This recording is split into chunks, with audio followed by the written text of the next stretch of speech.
ನಿಜಭುಜಂ ದಕ್ಷಿಣಂ ಲಕ್ಷಣಾಢ್ಯಂ ಲಲಿತ ಮುದ್ರಿಕ್ತ ವಿಜ್ಞಾನ ಮುದ್ರಂ ಭಜ ಭಜ ಅನಂತಮಿತ್ಯಾಲಪಂತಂ ಪ್ರಣತವಾನ್ ಪ್ರಾಣಿನಾಂ ಪ್ರಾಣಭೂತಂ ಪ್ರಣತಿಭಿಃ ಪ್ರೀಣಯೇ ಪೂರ್ಣಬೋಧಂ ಭವದವೋಷ್ಣೇನ ತಾತಪ್ಯಮಾನಾನ್ ಭುವಿ ಪರಂ ನಾಥಮಪ್ರೇಕ್ಷಮಾಣಾನ್ ಭುವನಮನ್ಯೇನ ಚ ಅನ್ಯೇನ ದೋಷ್ಣಾ ಭವತು ಭೀರ್ಮಾ ಇತಿ ನ ಸಾಂತ್ವಯಂತಂ ಪ್ರಣತವಾನ್ ಪ್ರಾಣಿನಾಂ ಪ್ರಾಣಭೂತಂ ಪ್ರಣತಿಭಿಃ ಪ್ರೀಣಯೇ ಪೂರ್ಣಬೋಧಂ ನಾರಾಯಣಂ ಸುರಗುರುಂ ಜಗದೇಕನಾಥಂ ಭಕ್ತಪ್ರಿಯಂ ಸಕಲಲೋಕನಮಸ್ಕೃತಂಚ ತ್ರೈಗುಣ್ಯವರ್ಜಿತಮಜಂ ವಿಭುಮಾದ್ಯಮೀಶಂ ವಂದೇ ಭವಘ್ನಮರಾಸುರಸಿದ್ಧವಂದ್ಯಂ ನಾರಾಯಣಂ ನಮಸ್ಕೃತ್ಯ ನರಂಚೈವ ನರೋತ್ತಮಂ ದೇವೀಂ ಸರಸ್ವತೀಂ ವ್ಯಾಸಂ ತತೋ ಜಯಮುದೀರಯೇ.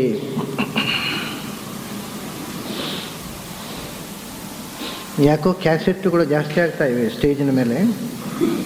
ಪೂರ್ತಿ ರಿಸ್ಟ್ರಿಕ್ಟ್ ಮಾಡುವಂಥ ಪ್ರಸಂಗ ಬರ್ಬೋದು. ನಾನು ಯಾರೂ ದಯವಿಟ್ಟು ಕ್ಯಾಸೆಟ್ ಇಡಬೇಡಿ, ಯಾಕೆಂದರೆ ನಿಮಗೆ ಬೇಕಾದ್ರೆ ಮತ್ತೆ ಕ್ಯಾಸೆಟ್ ಆಗಿ ಬರುತ್ತೆ ಇಲ್ಲಿ ಮಾರ್ಕೆಟಿಗೆ. ಅದರಿಂದ ಯಾಕೆಂದರೆ ಲಾಸ್ಟ್ ಟೈಮ್ ಒಂದು ಕೆಟ್ಟ ಅನುಭವ ಆಗಿತ್ತು ನನಗೆ. ನಾನು ಶ್ರೋತೃಗಳು ಪಾಪ ಏನೋ ಅಪೇಕ್ಷೆ ಅಂತ ನೋಡ್ತೇನೆ, ಇಲ್ಲಿ ಕ್ಯಾಸೆಟ್ ಆಗಿದೆ, ಅದು ಅಂಗಡಿಯಲ್ಲಿ ಮಾರಾಟ ಆಗ್ತಾಯಿದೆ.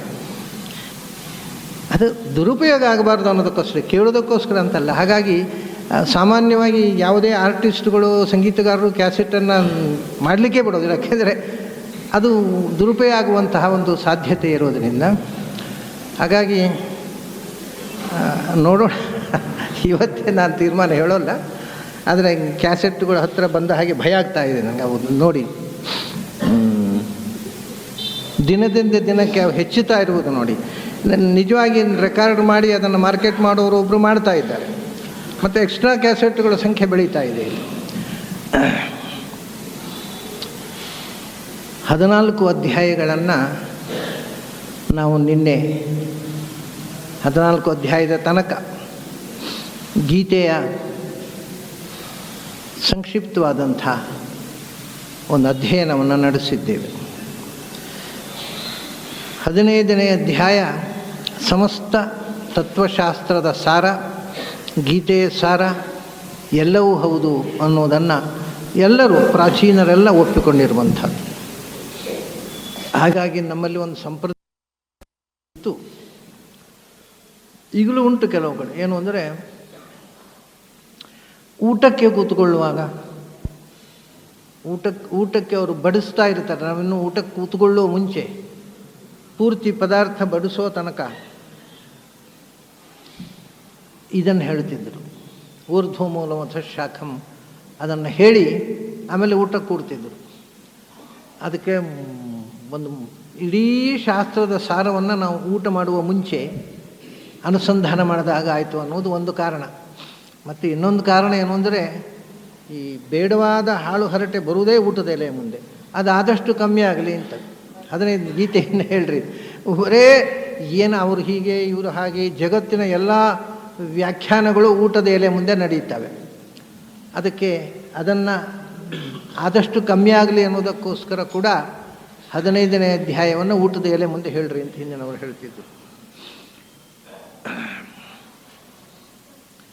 ಇಡೀ ಭಾರತೀಯ ತತ್ವಶಾಸ್ತ್ರದ ಸಾರ ಇದು 13ನೇ ಅಧ್ಯಾಯದಲ್ಲಿ ಒಂದು ಕ್ಷೇತ್ರಜ್ಞದ ವಿಶ್ಲೇಷಣೆ ಬಂದಿದೆ. ನೀವು ಅದನ್ನು ಈ ಮೊದಲು ಕೇಳಿದ್ದೀರಿ.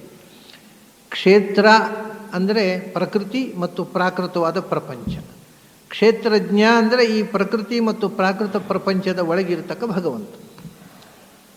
ವಿಶ್ವ ಮತ್ತು ವಿಶ್ವದ ನಿಯಾಮಕನಾಗಿರ್ತಕ್ಕಂಥ ಭಗವಂತ.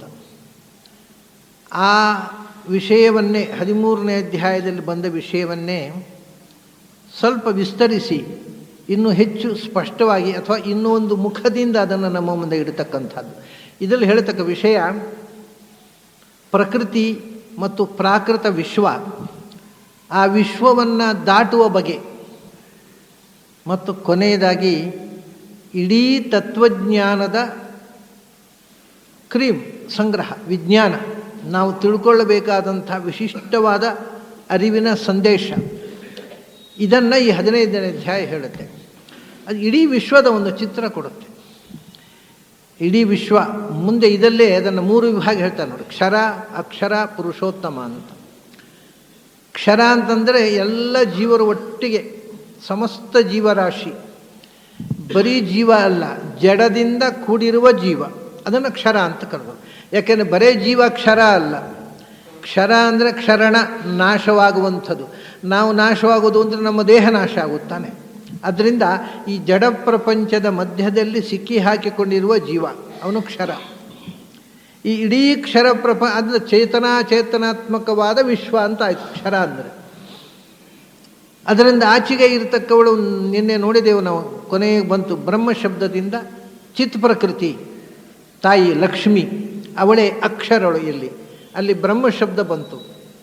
ಹಿಂದೆ ಮಮಯೋನಿರ್ ಮಹದ್ಬ್ರಹ್ಮ ಅಂತ ಆ ಮಾತು ಹಿಂದೆಯೂ ಹೇಳುವಾಗ ಬಂದಿದೆ. ಅದನ್ನೇ ಇಲ್ಲಿ ಅಕ್ಷರ ಶಬ್ದದಿಂದ, ಅಕ್ಷರಂ ಪರಮಂ ಬ್ರಹ್ಮ, ಈ ಬೇರೆ ಬೇರೆ ಅರ್ಥದಲ್ಲಿ ಬಳಸ್ತಾರೆ. ಅಕ್ಷರ ಶಬ್ದದಿಂದ ಇಲ್ಲಿ ಬಂತು. ಕ್ಷರರು ಅಂದರೆ ಎಲ್ಲ ಜೀವರು, ಅದರ ಆಚೆಗೆ ಅಕ್ಷರಗಳಾಗಿರತಕ್ಕಂಥ ಶ್ರೀತತ್ವ, ಅದರ ಆಚೆಗೆ ಪುರುಷೋತ್ತಮ. ಮುಗಿದೋಯ್ತು, ಅಲ್ಲಿ ಇಷ್ಟೇ ವಿರೋಧ. ಆ ಕ್ಷರಗಳು 16 ಬಗೆ, 15 ಜಡದ ಬೇಲಿಗಳಿಂದ ಕೂಡಿರುವ 16ನೆಯ ಜೀವ ಕ್ಷರ. ಆ ಕ್ಷರಣ ಆಗೋದು 15 ಬೇಲಿಗಳು ಮಾತ್ರ, ಅವನೇನೂ ಆಗೋಲ್ಲ. 15 ಬೇಲಿಗಳಿಂದ ಆವೃತನಾದ 16ನೆಯ ಜೀವ. ಇದಿಷ್ಟು 16 ಸೇರಿ ಒಂದು ಕ್ಷರ. ಕ್ಷರ ಪ್ರಪಂಚದ ಆಚೆಗೆ ಈ ಬೇಲಿಯಿಂದ 16 ಬಿಗಿದಂಥ 17ನೆಯವಳು ಅಕ್ಷರ. ಈ ಬೇಲಿಯಿಂದ ಬಿಡಿಸಿ ನಮಗೆ ಬಿಡುಗಡೆ ಕೊಡತಕ್ಕಂಥ 18ನೆಯವನು ಪುರುಷೋತ್ತಮ. ಇಷ್ಟೇ, ಇದೇ 18 ಅಂತ ನಾನು ಹೇಳಿದ್ದು. 18 ಅನ್ನೋದು ಇಡೀ ತತ್ವಶಾಸ್ತ್ರದ ಸಮಷ್ಟಿಯನ್ನು ನಮ್ಮ ಮುಂದೆ ಇರತಕ್ಕಂಥ ಒಂದು ಸಂಖ್ಯೆ. ಆದ್ದರಿಂದಲೇ ಗೀತೆಯು ಈ 15ನೇ ಅಧ್ಯಾಯದಲ್ಲಿ 18 ಶ್ಲೋಕಗಳಲ್ಲಿ ಈ ಪ್ರಮೇಯವನ್ನು ನಮ್ಮ ಮುಂದೆ ಇಡುತ್ತೆ. 16ನೆಯವನು, ಇದು ನ್ಯೂಮರಾಲಜಿ. 16 ಅಂತಂದರೆ ಜೀವ ಅಂತ ಅರ್ಥ, 17 ಅಂತಂದರೆ ಶ್ರೀತತ್ವ, 18 ಅಂದರೆ ನಾರಾಯಣ ತತ್ವ. ಈ 15 ಜಡ ಪ್ರಪಂಚ. ಈ 15 ಜಡ ಪ್ರಪಂಚ, ಅದನ್ನು ಒಟ್ಟಿಗೆ ಸಮಷ್ಟಿಯಾಗಿ ಇಲ್ಲಿ 16, 15ರಿಂದ ಕೂಡಿದ 16 ಅಂತ ಅಕ್ಷರ ಅಂತ ಒಂದು ಶಬ್ದದಿಂದ ಹೇಳಿದರು. ಯಾವುದು ಆ 15 ಬೇಲಿಗಳು? ಅದನ್ನು ಉಪನಿಷತ್ನಲ್ಲಿ ಹೇಳಿದ್ದಾರೆ. ಶ್ರದ್ಧಾಂ ಖಂ ವಾಯು ಜ್ಯೋತಿ ಆಪಃ ಪೃಥಿವೀ ಇಂದ್ರಿಯಂ ಮನಃ ಅನ್ನಂ ಅನ್ನಾದ್ವೀರ್ಯಂ ತಪೋ ಮಂತ್ರಾಃ ಕರ್ಮ ಲೋಕಾಃ ಲೋಕೇಶು ನಾಮಚಾಂತ. ಪಂಚಭೂತಗಳ ಬೇಲಿ. ಮೊದಲನೇದಾಗಿ ಜೀವಕ್ಕೆ ಸ್ಥೂಲವಾದ ಬೇಲಿ ಅಂದರೆ ಪಂಚಭೂತಗಳ ಬೇಲಿ. ಪೃಥ್ವಿ ಇಂದ್ರಿಯಂ, ಪೃಥ್ವಿ ಮಣ್ಣು, ನೀರು, ಬೆಂಕಿ, ಗಾಳಿ, ಆಕಾಶ. ಆಮೇಲೆ ಖಂ ವಾಯು ಜ್ಯೋತಿ ಆಪಃ ಪೃಥ್ವಿ ಅಂತ. ಆಮೇಲೆ ಆ ಪಂಚಭೂತಾತ್ಮಕವಾದ ಶರೀರದಲ್ಲಿ ಇಂದ್ರಿಯಗಳ ಬೇಲಿ, ಕಣ್ಣು, ಕಿವಿ ಮುಂತಾದ ಜ್ಞಾನೇಂದ್ರಿಯ ಮತ್ತು 5 ಜ್ಞಾನೇಂದ್ರಿಯ, 5 ಕರ್ಮೇಂದ್ರಿಯ. ಆ ಇಂದ್ರಿಯಗಳಿಗೆ ಒಳಗಿನಿಂದ ಮನಸ್ಸು, ಅಂತಃಕರಣದ ಬೇಲಿ. 5 ಪಂಚಭೂತಗಳ ಬೇಲಿ, ಇಂದ್ರಿಯಗಳ ಬೇಲಿ, ಮನಸ್ಸಿನ ಬೇಲಿ. ಆಮೇಲೆ ಇವೆಲ್ಲ ನಮಗಿರೋದು ಅದನ್ನು ಉಳಿಸಿಕೊಳ್ಳೋದಕ್ಕೋಸ್ಕರ ನಾವು ನಿತ್ಯ ಆಹಾರ ಸೇವನೆ ಮಾಡ್ತೇವೆ. ಇದು ಆಹಾರದ ಬೇಲಿ, ಅನ್ನದ ಬೇಲಿ. ಆಹಾರ ಸೇವನೆ ಮಾಡ್ತಾ ವೇಯಿಂಗ್ ಮೆಷಿನ್ನಲ್ಲಿ ನೋಡ್ತೇವೆ, ಆಹಾ ಇವತ್ತು 1 kg ಜಾಸ್ತಿ ಆದೆ, ಟಾನಿಕ್ ತಗೊಂಡೆ 1 kg ಜಾಸ್ತಿ ಆದೆ. ಇದು ಅನ್ನಾತು ವೀರ್ಯಂ, ಸ್ಟೆಮಿನಾ, ಶಕ್ತಿ ಜಾಸ್ತಿ ಆಗೋದು. ಒಂದು ತನ್ನ ದೈಹಿಕವಾಗಿರತಕ್ಕಂಥ ಸಾಮರ್ಥ್ಯವನ್ನು ತಾನೇ ಅಂತ ಭ್ರಮಿಸಿಕೊಳ್ತಾನೆ. ಆಮೇಲೆ ತಪೋ ಮಂತ್ರ ಕರ್ಮ, ತಪಸ್ಸು, ಮಂತ್ರ ಮತ್ತು ಕರ್ಮದ ಬೇಲಿ. ತಪಸ್ಸಿನ ಬೇಲಿ ಅಂದರೆ ಆಲೋಚನೆಯ ಬೇಲಿ, ಮಂತ್ರ ಅಂದರೆ ಮಾತಿನ ಬೇಲಿ, ಕರ್ಮ ಅಂದರೆ ಕರ್ಮದ ಮೇಲೆ. ಮೊದಲು ಯೋಚನೆ ಮಾಡ್ತೇವೆ, ಆಮೇಲೆ ಮಾತನಾಡ್ತೇವೆ, ಆಮೇಲೆ ಮಾಡ್ತೇವೆ. ಆಲೋಚನೆಯ ಬೇಲಿ, ಮಾತಿನ ಬೇಲಿ, ಕೃತಿಯ ಬೇಲಿ. ಈ ಎಲ್ಲ ಬೇಲಿಗಳ ಆಚೆಗೆ ಇನ್ನೊಂದು ದೊಡ್ಡ ಬೇಲಿ ಇದೆ, ಲೋಕಾಹ, ಪೊಸೆಷನ್. ಸ್ಥಿರಚರ ಸ್ವತ್ತುಗಳು, ನಾವು ಗಳಿಸಿದ ಆಸ್ತಿ, ನಮ್ಮ ಮನೆ, ಮಾರು, ಬಳಗ, ಬಂಧು ಬಳಗ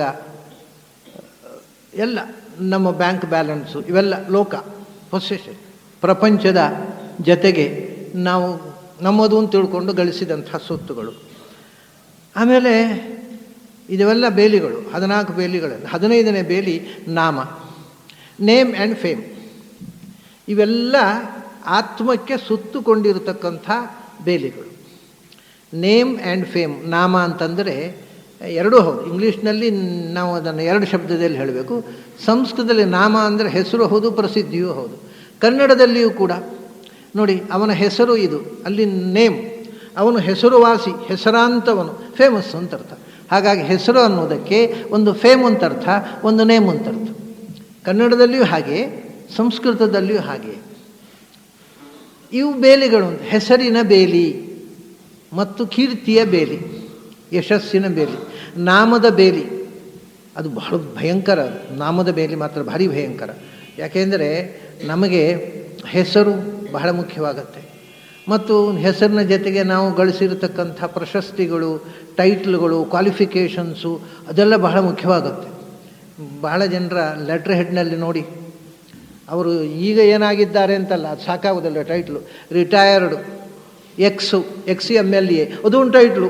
ಯಾಕಂದರೆ ಜನರು ನನ್ನ ಮೆಚ್ಚದೆ ಸೋಲಿಸಿದ್ದಾರೆ, ಹಿಂದೆ ಆಗಿದ್ದೆ ಅನ್ನೋದೊಂದು ಟೈಟ್ಲ್ ಆಗಿಬಿಡುತ್ತೆ. ಎಕ್ಸ್ MLA ಅನ್ನೋದೊಂದು ಟೈಟ್ಲ್. ಲೆಟ್ರ್ ಹೆಡ್ನಲ್ಲಿ ಎಲ್ಲ ಎಕ್ಸ್ಗಳು ಸುಮಾರು ಇರ್ತವೆ. X president of milk society, ಅದು ಯಾರಿಗೆ ಏನಾಗಬೇಕು, ಅವರು ಹಾಲು ಹಿಡ್ಕೊಂಡು ನಮಗೆ ಗೊತ್ತಿಲ್ಲ. ಹೀಗೆ ಬರೀ ನಮ್ಮ ಪ್ರಶಸ್ತಿಗಳು, ನಮ್ಮ ಹೆಸರು ಬಹಳ ದೊಡ್ಡದಾಗಿ ಐಡೆಂಟಿಫಿಕೇಷನ್ ವಿತ್ ದೋಸ್ ಥಿಂಗ್ಸ್, ನಮ್ಮ ಅಸ್ತಿತ್ವವೇ ಅದು ಅನ್ನುವ ಹಾಗೆ. ಆದರೆ ಶಾಸ್ತ್ರಕಾರರು ಹೇಳಿದರು, ಅಪ್ಪ ನಿನ್ನ ಹೆಸರು ಅದು ನಿನ್ನ ಹೆಸರಾಗೋದು ಹೇಗೆ? ನೀನು ಹುಟ್ಟಿ 10 ದಿವಸ ಕನಿಷ್ಠ ಹೆಸರು ಇರಲಿಲ್ಲ. ಆಮೇಲೆ 11ನೇ ದಿವಸ ಪುರೋಹಿತರು ಬಂದರು, ಏನೋ ಹೋಮ ಹವನ ಮಾಡಿದರು, ನಿನ್ನ ಅಪ್ಪ ಅಮ್ಮ ಸೇರಿ ಒಂದು ಹೆಸರಿಟ್ಟರು. ಏನೋ ಒಂದು ಹೆಸರಿಟ್ಟರು, ಅವ್ರಿಗೆ ತೋಚಿದ್ದು. ಅದು ಸುಮ್ಮನೆ ಕರೀಲಿಕ್ಕೆ, ಅದಕ್ಕೆ ಅರ್ಥ ಇರಬೇಕು ಅಂತೇನೂ ಇಲ್ಲ. ಏನೇನೋ ಹೆಸರುಗಳಿರ್ತವೆ, ಈಗ ಬಹಳ ಗಾಬರಿ ಆಗುವಂಥ ಹೆಸರುಗಳೆಲ್ಲ ಇರ್ತವೆ. ಇವತ್ತು ಯಾವುದೋ ಕೂತಿದ್ದೆ ಒಂದು ಕಡೆ, ನಾನು ಟಿ ವಿಯಲ್ಲಿ ಒಂದು ಹೆಸರು ಬಂತು, ಏನೋ ಒಂದು ಹುಡುಗಿ ಹೆಸರು ಅಂದ್ರಿತಾ ಅಂತ. ಏನು ನನಗೆ ಇವತ್ತಿಗೆ ಯಾವ ಭಾಷೆಯಲ್ಲೂ ಗೊತ್ತಿಲ್ಲ ಅದು ಅಂದ್ರಿತಾ ಅಂದರೆ ಯಾವ ಭಾಷೆ, ಅದು ಏನು ಅರ್ಥ ಅಂತ.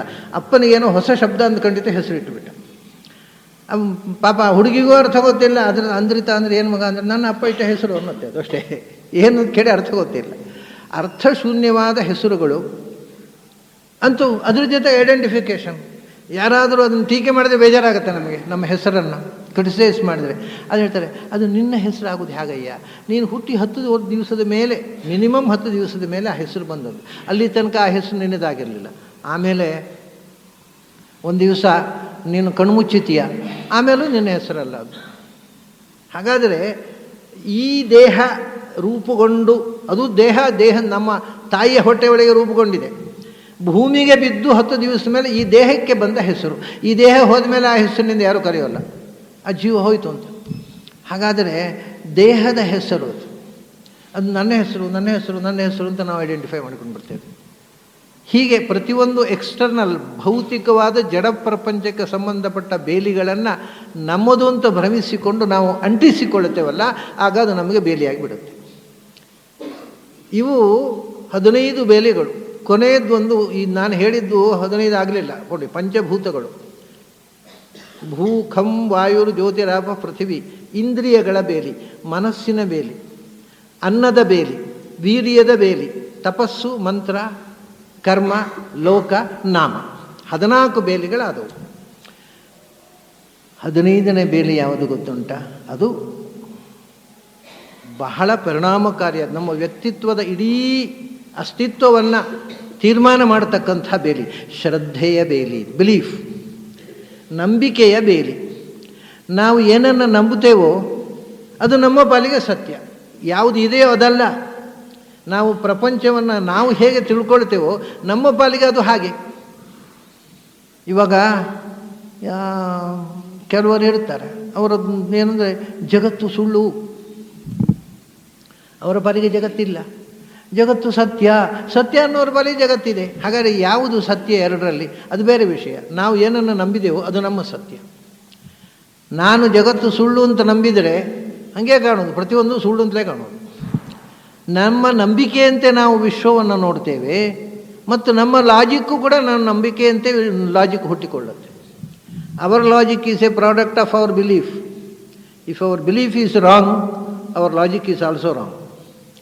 ಆದ್ದರಿಂದ ಎಲ್ಲಿ ತನಕ ಅಂದರೆ ನಮ್ಮ ಇಡೀ ವ್ಯಕ್ತಿತ್ವ ಅನ್ನೋದು ನಂಬಿಕೆಯ ಮೇಲಿದೆ. ಅದರಿಂದ ಯಾರಾದರೂ ಏನೋ ನಾನು ಅದನ್ನು ನಂಬೋಲ್ಲ, ಅವನಿಗೆ ವ್ಯಕ್ತಿತ್ವವೇ ಇಲ್ಲ ಅಂತ ಅರ್ಥ. ಯಾಕೆಂದರೆ ವ್ಯಕ್ತಿತ್ವ ಅಂದರೆ ನಂಬಿಕೆ, ಏನೋ ಒಂದು ನಂಬಿಕೆಯೇ ವ್ಯಕ್ತಿತ್ವ. ಯಾರು ಏನನ್ನು ನಂಬೋಲ್ವೋ ಅವನಿಗೆ ನಿಜವಾಗಿ ಅಸ್ತಿತ್ವವೇ ಇಲ್ಲ. ಮನುಷ್ಯನ ಅಸ್ತಿತ್ವ ಲಾಜಿಕ್ಕಿನ ಮೇಲೆ ಇಲ್ಲ, ರೀಸನಿಂಗಿನ ಮೇಲೆ ಇಲ್ಲ, ಬಿಲೀಫಿನ ಮೇಲೆ ಇದೆ, ಇಮೋಷನ್ನ ಮೇಲೆ ಇದೆ.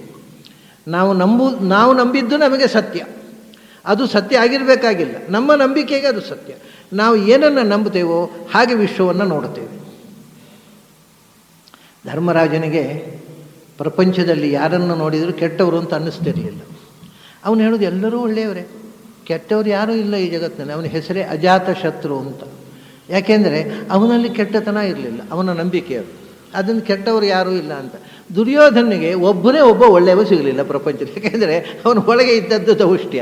ಅವನು ಎಲ್ಲರೂ ಮೂರ್ಖರು ಅಂತ ಕಾಣೋದು, ಯಾಕೆಂದರೆ ಅವನು ಸ್ವತಃ ಮೂರ್ಖ ಇದ್ದ. ಧರ್ಮರಾಜನಿಗೆ ಎಲ್ಲರೂ ಒಳ್ಳೆಯವರಪ್ಪ, ಯಾರೂ ಕೆಟ್ಟವರಿಲ್ಲ ಅಂತಿದ್ದ ಅವ. ಅಂದರೆ ನಮ್ಮ ನಂಬಿಕೆಯನ್ನು ನಾವು ಪ್ರಪಂಚದಲ್ಲಿ ಕಾಣೋದು. ಒಳ್ಳೆಯತನವನ್ನು ನೋಡೋರಿಗೆ ಎಲ್ಲ ಕಡೆ ಒಳ್ಳೆಯತನ ಕಾಣುತ್ತೆ. ನಂಬಿಕೆ ಇಲ್ಲದೆ ಇದ್ದವರಿಗೆ ಎಲ್ಲ ನಾವು ನಂಬೇಡ, ಯಾರನ್ನು ನಂಬಬಾರ್ದು, ಯಾರನ್ನೂ ನಂಬೋದಿಲ್ಲ. ಅವನ ಅಪನಂಬಿಕೆ ಅವನ ವ್ಯಕ್ತಿತ್ವ ಆಗಿಬಿಡುತ್ತೆ. ಹಾಗಾಗಿ ನಂಬಿಕೆ ಎನ್ನುವುದು ಒಬ್ಬ ವ್ಯಕ್ತಿಯ ವ್ಯಕ್ತಿತ್ವದ ಮೂಲಾಧಾರ. ನಮ್ಮ ನಂಬಿಕೆಯಂತೋ ನಮ್ಮ ಅಸ್ತಿತ್ವ ಹಾಗೆ. ದೇವರು ನಂಬಿದವನಿಗೆ ದೇವರಿದ್ದಾನೆ, ನಂಬದೇ ಇದ್ದವನಿಗೆ ಅವನ ಪಾಲಿಗೆ ದೇವರಿಲ್ಲ. ದೇವರು ಇದ್ದಾನಿಲ್ಲೋ ಬೇರೆ. ನಮ್ಮ ನಂಬಿಕೆಯ ಪ್ರಕಾರ ನನಗೆ ದೇವರಿಲ್ಲ, ನಾನು ನಂಬೋಲ್ಲ ಅಂತ. ಹಾಗಾಗಿ ಇರುವುದು ಇಲ್ಲದೆ ಇರುವುದು ಬೇರೆ, ನಂಬಿರುವುದು ನಂಬದೇ ಇರುವುದು ಮುಖ್ಯ ಜೀವನದಲ್ಲಿ. ನಾವು ಏನು ನಂಬ್ತೇವೋ ಅದು ನಮ್ಮ ಪಾಲಿಗೆ ಇದೆ, ಏನು ನಂಬೋದಿಲ್ಲ ಅದು ಇರಲಿ ಇಲ್ಲದೇ ಇಲ್ಲ, ನಮ್ಮ ಪಾಲಿಗಂತೂ ಇಲ್ಲ. ಆದ್ದರಿಂದ ಬಹಳ ಮುಖ್ಯವಾದ್ದು. ಕೃಷ್ಣ ಹಿಂದೆ ಹೇಳಿದ್ದ, ಶ್ರದ್ಧಾಮಯೋಯಂ ಪುರುಷ ಅಂತ ಅವನು ಘೋಷಣೆ ಮಾಡಿದ್ದ ಎಂದು. ಈ ಮನುಷ್ಯ ನಂಬಿಕೆಯ ನೆಲೆಯಲ್ಲಿ ಬದುಕಿದ್ದಾನೆ. ಯೋ ಯತ್ ಶ್ರದ್ಧಾ ಸ ಏವ ಸಹ. ಯಾರ ನಂಬಿಕೆ ಏನೋ ಅವನ ವ್ಯಕ್ತಿತ್ವ ಅದು ಅಂತ. ಹಾಗಾಗಿ ನಂಬಿಕೆಯ ಬೇಲಿ 15 ಬೇಲಿಗಳು. ಈ 15 ಬೇಲಿಗಳನ್ನು ಕಳಚಿಕೊಂಡಾಗ ಉಳಿಯುವಂಥದ್ದು 16ನೇದು ಜೀವ. ಆದರೆ ಈ 15 ಬೇಲಿಗಳ ಒಳಗೆ ಇರೋದು, ನಾವು ಹೊರಗೆ ಹೋಗೋದೇ ಇಲ್ಲ. ಅದೇ ಸಂಸಾರ. ಆದ್ದರಿಂದ ಇದನ್ನೇ ಕ್ಷರ ಅನ್ನೋದು. ಈ ಒಂದೊಂದೇ ಬೇಲಿಗಳ ಕ್ಷರಣ ಆಗಬೇಕು, ಬಿದ್ದು ಹೋಗಬೇಕು. ಒಂದೊಂದೇ ಬೇಲಿಗಳು ಬಿದ್ದು ಹೋಗಿ 15 ಬೇಲಿಗಳು ಬಿದ್ದು ಹೋದಾಗ pure self will be there. ಶುದ್ಧ ಜೀವ ಸ್ವರೂಪ. ಆ ಶುದ್ಧ ಜೀವ 18ರ ಕಡೆಗೆ ಪಯಣ ಮಾಡುವುದೇ ಮೋಕ್ಷ. 18ನ್ನು ಸೇರುವುದೇ ಮೋಕ್ಷ. ಅದಕ್ಕೆ ಬಹಳ ವಿಚಿತ್ರ ಏನು ಅಂತಂದರೆ, 16 ಅನ್ನೋದು ಒಂದು ವ್ಯಕ್ತಿ ನಿಂತಿದ್ದಾನೆ, ಅವನ ಎದುರಿನಲ್ಲಿ 15 ಇದೆ, 1ರಿಂದ 15ರ ತನಕ ಇದೆ. ಅದನ್ನು ನಾನು ಹೀಗೆ ಮುಖ ಮಾಡಿ ನಿಂತರೆ ಈ 15 ಬೇಲಿಗಳೇ ಕಾಣೋದು ನನಗೆ, ಭಗವಂತ ಕಾಣೋದೇ ಇಲ್ಲ. ಯಾಕೆಂದರೆ ಇಲ್ಲಿರೋದು ಬೇಲಿಗಳೇ. ಬೇಲಿಗೆ ಬೆನ್ನು ಹಾಕಿ ನಿಂತುಬಿಟ್ರೆ ಆಗ 18 ಕಾಣೋದು, ಈ 15 ಕಾಣೋದೇ ಇಲ್ಲ. ಇದು ಫಿಲಾಸಫಿಯ ಒಟ್ಟು ಎಸೆನ್ಸ್. ನೀನು ಪ್ರಪಂಚಕ್ಕೆ ಮುಖ ಮಾಡಿ ನಿಂತರೆ ಪ್ರಪಂಚವೇ ಕಾಣೋದು, ಭಗವಂತ ಕಾಣೋದು. ಪ್ರಪಂಚಕ್ಕೆ ಬೆನ್ನು ಹಾಕಿ ನಿಲ್ಲು, ಕಾಣೋದು ಭಗವಂತನೇ, ಪ್ರಪಂಚ ಕಾಣೋದೇ ಇಲ್ಲ. ಇಲ್ಲಿ ಪ್ರಶ್ನೆ ಏನು ಅಂದರೆ, ಇರುವುದು ಇಲ್ಲದೆ ಇರುವುದಲ್ಲ, ಕಾಣುವುದು ಕಾಣದೇ ಇರುವುದು. ಪ್ರಪಂಚ ಕಾಣೋದಿಲ್ಲ ಅಂದರೆ ಇಲ್ಲ ಅಂತ ಅರ್ಥ ಅಲ್ಲ. ಪ್ರಪಂಚ ಇದೆ, ಅದು ನಿನ್ನ ಪಾಲಿಗೆ ಇಲ್ಲ, ನೀನು ಬೆನ್ನು ಹಾಕಿದ್ದೀಯ. ಅದರಿಂದ ಯಾವುದೂ ಕೂಡ ಇಲ್ಲವಾಗುವುದಿಲ್ಲ. ಬಟ್ ನಾವು ಅದನ್ನು ಓವರ್ಕಮ್ ಮಾಡಬೇಕು. ಅದು ಏನು ಅಂದರೆ, ದೃಷ್ಟಿ ಸೃಷ್ಟಿ ಅಂತ ಒಂದು ಮಾತಿದೆ ಫಿಲಾಸಫಿಯಲ್ಲಿ. ಅದು ನೀವು ಕಾಣ್ತಾ ಇರ್ತೀರಿ, ಆದ್ದರಿಂದ ನಿಮ್ಮ ಕಣ್ಣಿಗೆ ಅದು ಅಸ್ತಿತ್ವ ಅಷ್ಟೇ. ನೀವು ನೋಡದೇ ಇದ್ದಾಗ ಅದಿಲ್ಲ. ಭಾಳ ಕಷ್ಟ, ಇದನ್ನು ಒಪ್ಪೋದು ಭಾಳ ಕಷ್ಟ. ನಮ್ಮ ಕಣ್ಣಿಗೆ ಕಾಣುವುದೇ ಸೃಷ್ಟಿ. ನೀವು ಕಣ್ಣು ಮುಚ್ಚಿದ್ರೆ ಅದಿಲ್ಲ ಅಂತ. ಹೌದಾ? ಈಗ ನಾನು ಕಣ್ಣು ಮುಚ್ಚಿದ್ರೆ ನೀವೆಲ್ಲ ಡಿಸಪೇರ್ ಆಗ್ತೀರಾ? ರಾತ್ರಿ ಗಡಿಯಾರ ನಡೀತಾ ಇರ್ತದೆ, ನಾನು ನೋಡ್ತಾ ಇರ್ತೇನೆ 12 ಗಂಟೆ ರಾತ್ರಿ ಆಯಿತು ಅಂತ ಮಲಗುತ್ತೇನೆ. ನಾನು ನಿದ್ರೆ ಬಂದ ಕೂಡಲೇ ಗಡಿಯಾರ ಇಲ್ಲ ಆಯಿತು, ಬೆಳಗಾತ 6 ಗಂಟೆ ಹೇಗೆ ತೋರಿಸೋದು? 12 ಗಂಟೆಗೆ ತೋರಿಸ್ಬೇಕಿತ್ತು. ನಾನು ಕಣ್ಣು ಮುಚ್ಚಿದಾಗಲೂ ಅದು ನಡೀತಾ ಇದೆ. ಅಂದರೆ ಈ ದೃಷ್ಟಿ ಸೃಷ್ಟಿ ಅನ್ನೋದು ಎಷ್ಟು ದೊಡ್ಡ ಢೋಂಗಿ ನೋಡಿ. ಕಾಣಿಕೆ ಮಾತ್ರ, ಅಸ್ತಿತ್ವ ಇಲ್ಲ ಅಂತಾರೆ. ಅದಕ್ಕೆ ಅದರದ್ದೇ ಆದ ಅಸ್ತಿತ್ವ ಇದೆ. ನಾವು ನೋಡಲಿ ಬಿಡಲಿ, ಅದು ಇದೆ, ಅದು ನಡೀತಾ ಇರುತ್ತೆ. ಅದು ನಾವು ನೋಡಿದರೆ ಮಾತ್ರ ಇರುವುದು ಅನ್ನೋದು ಬಹಳ ದೊಡ್ಡ ಢೋಂಗಿ. ಆದರೆ ಸಾಮಾನ್ಯ ಜನರಿಗೆ ಢೋಂಗಿ ಇಷ್ಟ ಆಗುವಷ್ಟು ಸತ್ಯ ಇಷ್ಟ ಆಗೋಲ್ಲ. ಅದಕ್ಕೆ ಹೇಳ, ಆಹಾ ಏನು ಅದ್ಭುತ, ನಾನು ಕಣ್ಣು ಮುಚ್ಚಿದೆ ಪ್ರಪಂಚವೇ ಇಲ್ಲ, ವಂಡರ್ಫುಲ್, ಭಾರಿ ಖುಷಿ ಆಗ್ಬಿಡೋದು. ನನಗೆ ಅಷ್ಟು ಪವರ್ ಬಂತು ನೋಡಿ, ನಾನು ಕಣ್ಣು ಮುಚ್ಚಿದ್ರೆ ಏನೂ ಇಲ್ಲ ಜಗತ್ತಲ್ಲಿ, ನಾನು ಕಣ್ಣು ತೆರೆದ್ರೆ ಎಲ್ಲ ಇದೆ, ಭಾರಿ ಖುಷಿ. ಯಾಕೆಂದರೆ ನಮಗೆ ಢೋಂಗಿ ಖುಷಿ ಆಗುವಷ್ಟು ಸತ್ಯ ಇಷ್ಟ ಆಗೋಲ್ಲ. ಸೊ ಇದು ಅತ್ಯಂತ ದೊಡ್ಡ ಒಂದು ಬೋಗಸ್ ಸ್ಟೇಟ್ಮೆಂಟು. ಏನು ಅಂದರೆ, ನೋಡುವುದು ಅಂದರೆ ಇರುವುದು ಅಷ್ಟೇ.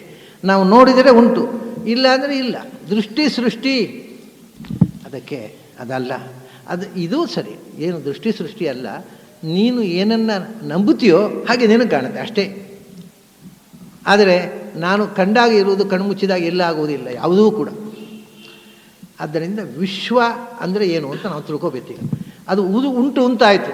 ಹಿಂದೆ ಒಬ್ಬರು ವೇದಾಂತಿಗಳು ಬರೆದಿದ್ದಾರೆ, ಏನು ಗೊತ್ತಾ, ಈ ಪ್ರಪಂಚ ಅನ್ನೋದು ನಮ್ಮದೇ ಭ್ರಮೆಯಿಂದ ಸೃಷ್ಟಿ ಅಲ್ವ.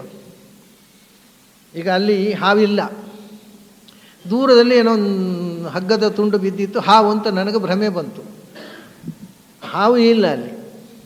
ಆ ಇಲ್ಲದ ಹಾವಿಗೆ ಅವಯವ, ಅದಕ್ಕೆ ಕಣ್ಣು, ಹಲ್ಲು, ವಿಷ ಎಲ್ಲ ಇರಬೇಕಾ? ಇದ್ದರೆ ಅಲ್ವ ಅದಕ್ಕೆ ಹಲ್ಲಿನಲ್ಲಿ ವಿಷ. ನಾನು ಹಲ್ಲು ಅಂತ, ಹಾವು ಅಂತ ಭ್ರಮಿಸಿದ ಹಾವಿನಲ್ಲಿ ಹಲ್ಲೇ ಇರಬೇಕು, ವಿಷ ಯಾಕಿರಬೇಕು? ಹಾಗೆಯೇ ಈಗ ಈ ಪ್ರಪಂಚ ಇದ್ದರೆ ತಾನೇ it is made of atoms.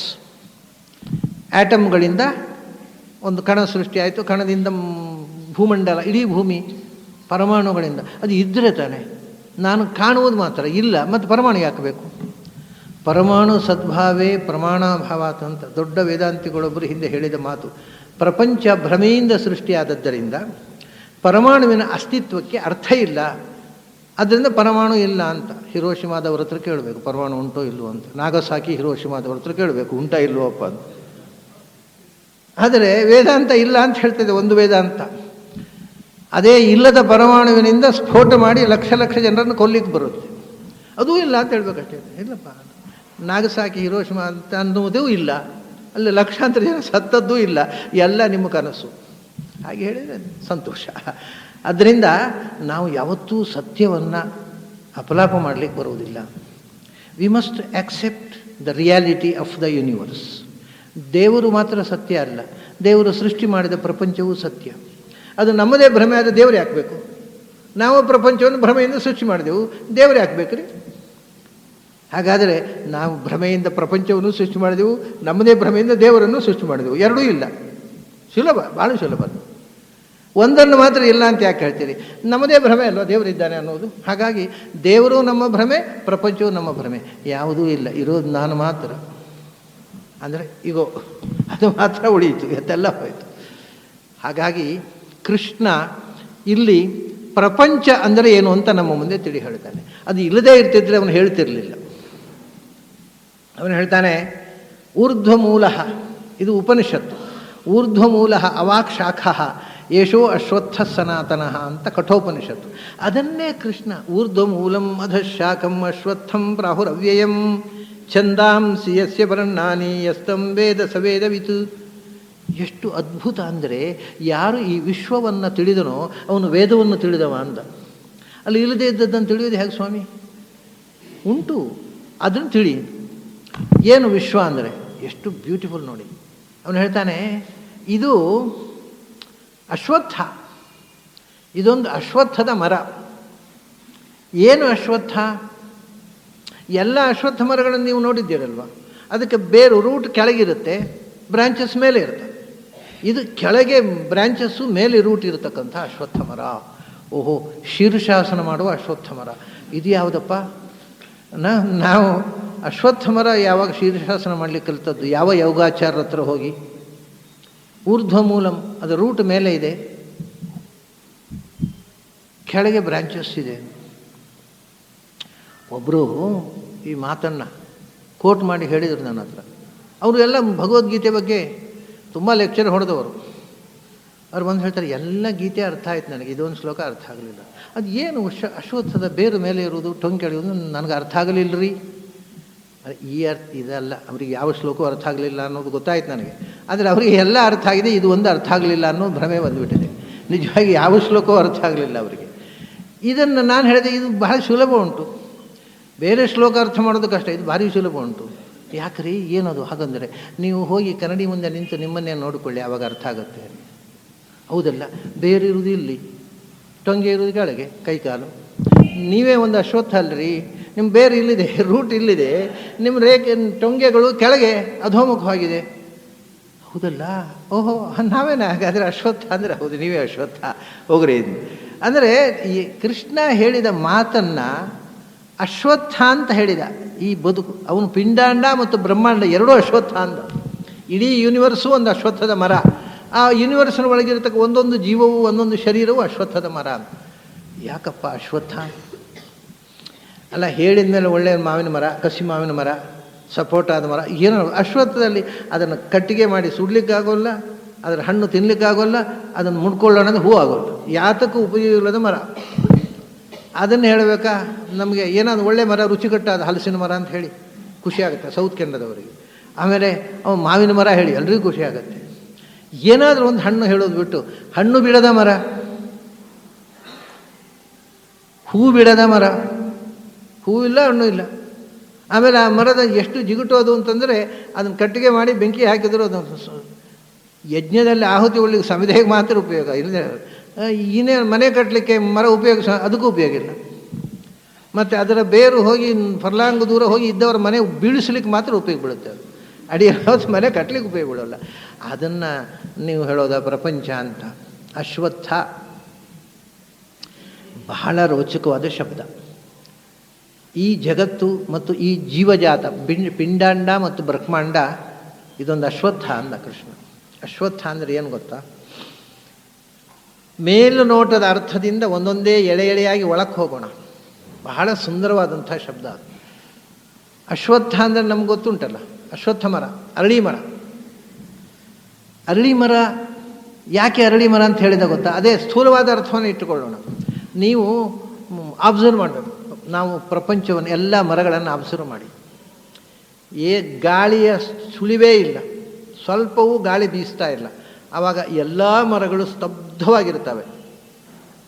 ಸಣ್ಣ ಗಾಳಿಯ ಎಳೆ ಬಂತು, ಯಾವ ಮರವು ಹೊಂದಾಡೋಲ್ಲ. ಅದು ನೀವು ಅಶ್ವತ್ಥ ಮರ ನೋಡಿ, ಅದರ ಎಲೆಗಳೆಲ್ಲ ಗಿಲಿ ಗಿಲಿ ಗಿಲಿ ಗಿಲಿ ಗಿಲಿ ಹನ್ನೆರಡಲಿ ಪರ ಮಾಡ್ತವೆ. ಯಾವಾಗಲೂ ಅದಕ್ಕೆ ಹೆಸರೇ ಸಂಸ್ಕೃತದಲ್ಲಿ ಚಲದಲಹ ಅಂತ. ಅಂದರೆ ಯಾವಾಗಲೂ ಹಂದಾಡುವ ಚಲನಶೀಲವಾದ ಎಲೆಗಳುಳ್ಳ ಮರ ಅಂತ. ಅದೇ ಪ್ರಪಂಚಕ್ಕೂ ಮರಕ್ಕೂ ಸಾಮ್ಯ. ಇದು ಯಾವಾಗಲೂ ಚಲನಶೀಲ, ಇದ್ದಲ್ಲಿ ಇರೋದೇ ಇಲ್ಲ, ಸ್ಟಡಿಯಾಗಿರೋದಿಲ್ಲ, ಬದಲಾಗ್ತಾ ಬದಲಾಗ್ತಾ ಚಲಿಸ್ತಾ ಇರುತ್ತದೆ. ಅಶ್ವತ್ಥದಂತೆ ನಿರಂತರ ಚಲನಶೀಲ.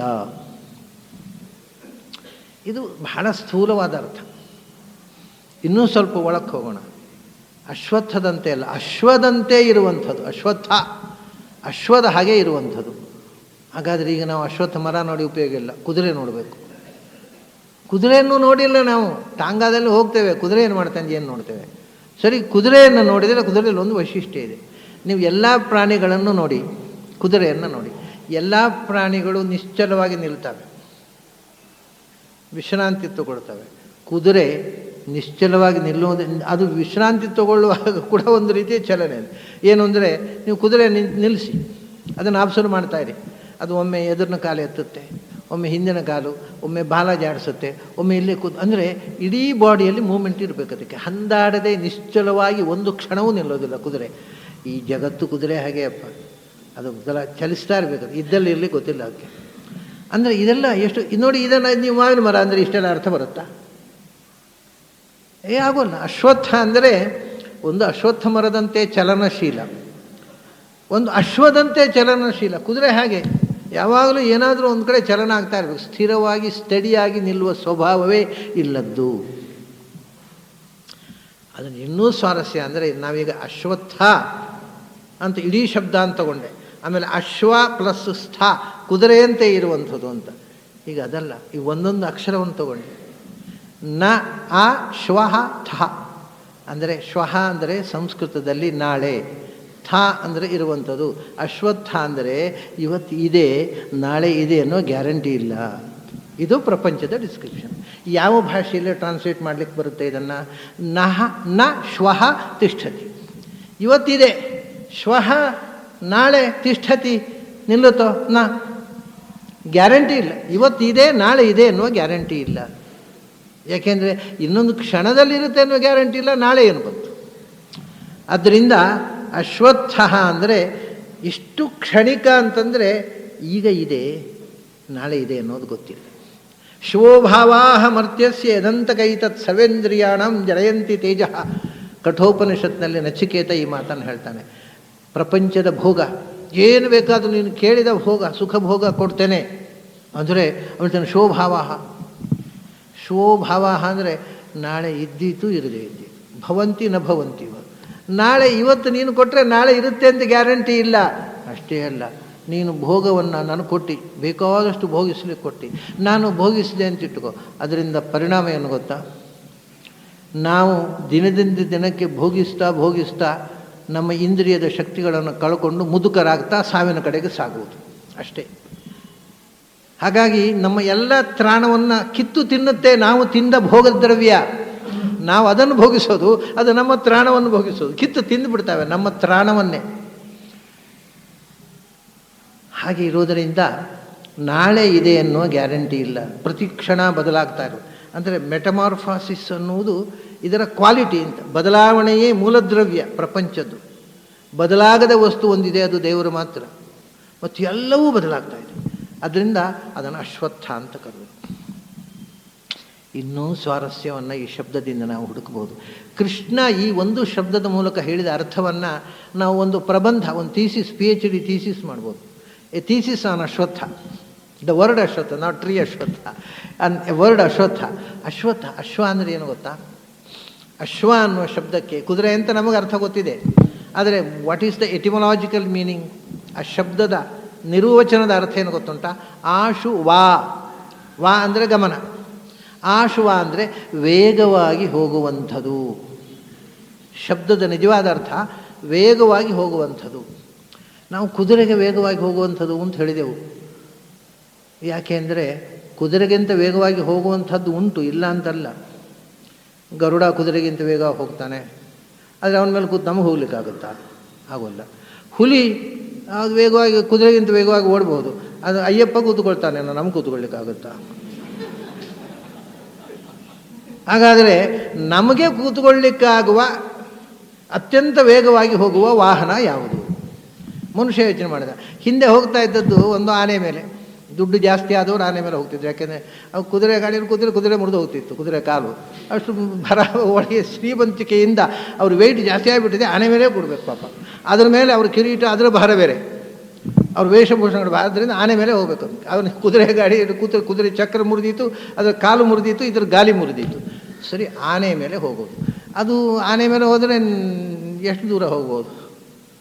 ಅದು ದಿನಡೀ ನಡೆದರೆ ಒಂದು 30 ಮೈಲ್ ನಡೆಯುತ್ತೆ ಅಷ್ಟೇ. ಬೆಳಗಿನ ಸಂಜೆ ತನಕ ನಡೆದರೆ ಒಂದು 30 ಮೈಲ್ ನಡೀಬೋದು.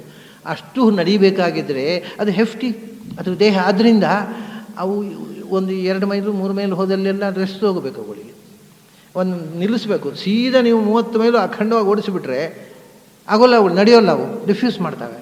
ಆಮೇಲೆ ಅವು ಮಧ್ಯೆ ಮಧ್ಯೆ ಎಲ್ಲಿ ಪಾಂಡು ಖಂಡಿತ ಅಲ್ಲಿ ನಿಲ್ತವೆ. ಅವು ನೀರು ಕಂಡಲ್ಲಿ ನಿಲ್ಲೋ ಕುದುರೆ, ಆನೆಗಳು ಹಾಗೆ. ಅದು ನೀರು ಕುಡಿಬೇಕು, ನೀರು ಕುಡಿದು ವಿಶ್ರಾಂತಿ ತಗೊಂಡು ಮತ್ತೆ ಮುಂದೆ ಹೋಗ್ತವೆ. ಹಾಗೆ ನಿರಂತರ ಈ ಕುದುರೆಯನ್ನು ನೀವು ಓಡಿಸ್ಬೋದು. ಬೆಳಗಿನ ಸಂಜೆ ತನಕ ಓಡ್ತವೆ ಅವು. ಆನೆ ಓಡೋಲ್ಲ. ಹಾಗಾಗಿ ಆನೆ ಅತ್ಯಂತ ವೇಗವಾಗಿ ಹೋಗೋ ವಾಹನ ಅಲ್ಲ. ಅದು ಬಿಟ್ಟರೆ ಎರಡೇ ಇದ್ದದ್ದು, ಬಡವರ ವಾಹನ ಒಂದು, ಶ್ರೀಮಂತರ ವಾಹನ. ಬಡವರ ವಾಹನ ಎತ್ತಿನ ಗಾಡಿ, ಶ್ರೀಮಂತರದ್ದು ಕುದುರೆ ಗಾಡಿ. ಇದು ಎರಡರಲ್ಲಿ ವೇಗವಾಗಿ ಹೋಗೋದು ಯಾವುದು ಹೇಳಿ? ಕುದುರೆ ಗಾಡಿ. ಆದ್ದರಿಂದ ಕುದುರೆಗೆ ಅಶ್ವ ಅಂತ ಹೆಸರಿಟ್ರು. ನಾವು ಪಯಣ ಮಾಡಲಿಕ್ಕೆ ಬಳಸುವ ಸಾಧನ ದ್ರವ್ಯಗಳಲ್ಲಿ ಅತ್ಯಂತ ವೇಗವಾಗಿ ಹೋಗುವಂಥದ್ದು ಕುದುರೆ. ಆದ್ದರಿಂದ ಹಿಂದಿನವರು ಕುದುರೆ ಅಂತ ಅನ್ನೋ ಅರ್ಥದಲ್ಲಿ ಅಶ್ವ ಅನ್ನುವ ಶಬ್ದವನ್ನು ಬಳಸಿದರು. ಶಬ್ದದ ಅರ್ಥ ಕುದುರೆ ಅಲ್ಲ, ಅತ್ಯಂತ ವೇಗವಾಗಿ ಹೋಗುವಂಥದ್ದು. ಅತ್ಯಂತ ವೇಗವಾಗಿ ಹೋಗುವವನು ಯಾರು ಅಂತ. ಈಗ ಗಾಳಿಗಿಂತಲೂ ವೇಗವಾಗಿ ಹೋಗುವವನು ಯಾರು?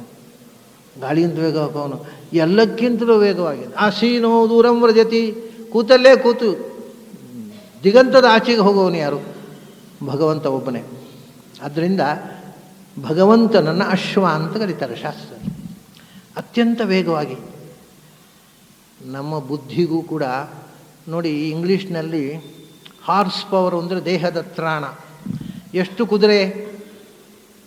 ಒಂದು ಕುದುರೆಯ ತ್ರಾಣ. ಒಂದು ಗಾಡಿ 30 ಹಾರ್ಸ್ ಪವರ್ಸು ಅಂತಂದರೆ 30 ಕುದುರೆಗಳನ್ನು ಕಟ್ಟಿದರೆ ಗಾಡಿ ಎಷ್ಟು ವೇಗವಾಗಿ ಓಡ್ಬೋದು, ಎಷ್ಟನ್ನು ಭಾರವನ್ನು ಹೊರಬಹುದೋ ಅಷ್ಟು ತ್ರಾಣ ಈ ವಾಹನ, ಈ ಗಾಡಿಗಿದೆ, ಈ ಕಾರಿಗೋ ಬಸ್ಸಿಗೋ ಇದೆ. 30 ಹಾರ್ಸ್ ಪವರ್, 60 ಹಾರ್ಸ್ ಪವರು ಬರೇ ದೈಹಿಕ ತ್ರಾಣ. ಸಂಸ್ಕೃತದಲ್ಲಿ ಹಾರ್ಸ್ ಪವರ್ ಅಂದರೆ ದೇಹದ ತ್ರಾಣ ಅಲ್ಲ, ಬುದ್ಧಿಯ ತ್ರಾಣ. ಆಶುವಾನ ವೇಗವಾಗಿ ಹೋಗುವುದು. ಯಾವುದು? ದೇಹ ಹೋಗೋಲ್ಲ, ಬುದ್ಧಿ ಹೋಗುತ್ತೆ. ಬುದ್ಧಿ ಎಷ್ಟು ವೇಗವಾಗಿ ಹೋಗುತ್ತೆ ಅಂದರೆ, ಈಗ ಇಲ್ಲಿ ಕೂತ ಕ್ಷಣದಲ್ಲೇ ನೀವು ಚಂದ್ರಲೋಕಕ್ಕೆ ಹೋಗೋದ್ರೆ ಹೋಗುತ್ತೆ, ಅಮೆರಿಕಕ್ಕೆ ಹೋಗೋದ್ರೆ ಎಲ್ಲಿ ಬೇಕಾದ್ರೂ ಹೋಗುತ್ತೆ, ಅದು ವಿದಿನ್ ನೋ ಟೈಮ್. ಅದರಿಂದ ಅತ್ಯಂತ ವೇಗವಾಗಿ ಹೋಗುವುದು ಮನುಷ್ಯನ ಬುದ್ಧಿ. ಅದಕ್ಕೆ ಅಶ್ವಶಕ್ತಿ ಅಂತ ಬುದ್ಧಿಗೆ ಹೇಳಿದರು, ದೇಹಕ್ಕಲ್ಲ. ದೇಹಕ್ಕೆ ಇರುತ್ತೆ, ಅದನ್ನು ಕಟ್ಟಿಕೊಂಡು ಏನು ಮಾಡೋದು? ಅವರಿಗೆ ಬೇಕಾಗಿರೋದು ಮನುಷ್ಯ ಬಳಸಬೇಕಾದ್ದು ಬುದ್ಧಿಯನ್ನು, ಅದಕ್ಕೆ ಕುದುರೆಯನ್ನು. ಅದರಿಂದಲೇ ಸಮಸ್ತ ವೇದವನ್ನು ಉಪದೇಶಿಸುವ ಭಗವಂತ ಅವನು ಹಯಗ್ರೀವ, ಅಶ್ವಗ್ರೀವ. ಅವನು ಕುದುರೆಯ ರೂಪದಿಂದ ವೇದ, ಯಾಕೆಂದರೆ ಅದು ಸಂಕೇತ. ಕುದುರೆ ಅನ್ನೋದು ಬುದ್ಧಿಬಲದ ಸಂಕೇತ. ಸಮಸ್ತ ವೇದಾವಿಷ್ಕಾರ ಮಾಡಿದ್ದು ಅಶ್ವರೂಪದಿಂದ. ಹಯಗ್ರೀವಾದಿಮಾಹ ವಿದ್ಯಾಹ. ಅದರಿಂದ ಕುದುರೆಯ ಮೋರೆಯಿಂದ ಜಗತ್ತಿಗೆ ಸಮಸ್ತ ವಿದ್ಯೆಯನ್ನು ಆವಿಷ್ಕಾರ ಮಾಡಿದ ಭಗವಂತ ಅಶ್ವ. ವಾ ಅಂದರೆ ಗಮನ ಮತ್ತು ವಾ ಅಂದರೆ ಜ್ಞಾನ.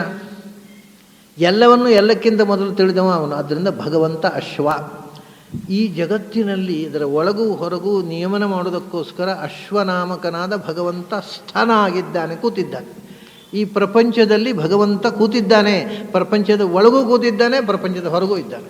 ಇಂಡ್ವೆಲ್ಲರ್ of everything and all pervasive. ಆದ್ದರಿಂದ ಈ ಜಗತ್ತು ಅಶ್ವತ್ಥ. ಇನ್ನೂ ಆಳಕ್ಕೆ ಹೋದರೆ ಇನ್ನೂ ವಿಸ್ಮಯ. ಅಶ್ವ ಅಂದರೆ ಭಗವಂತ.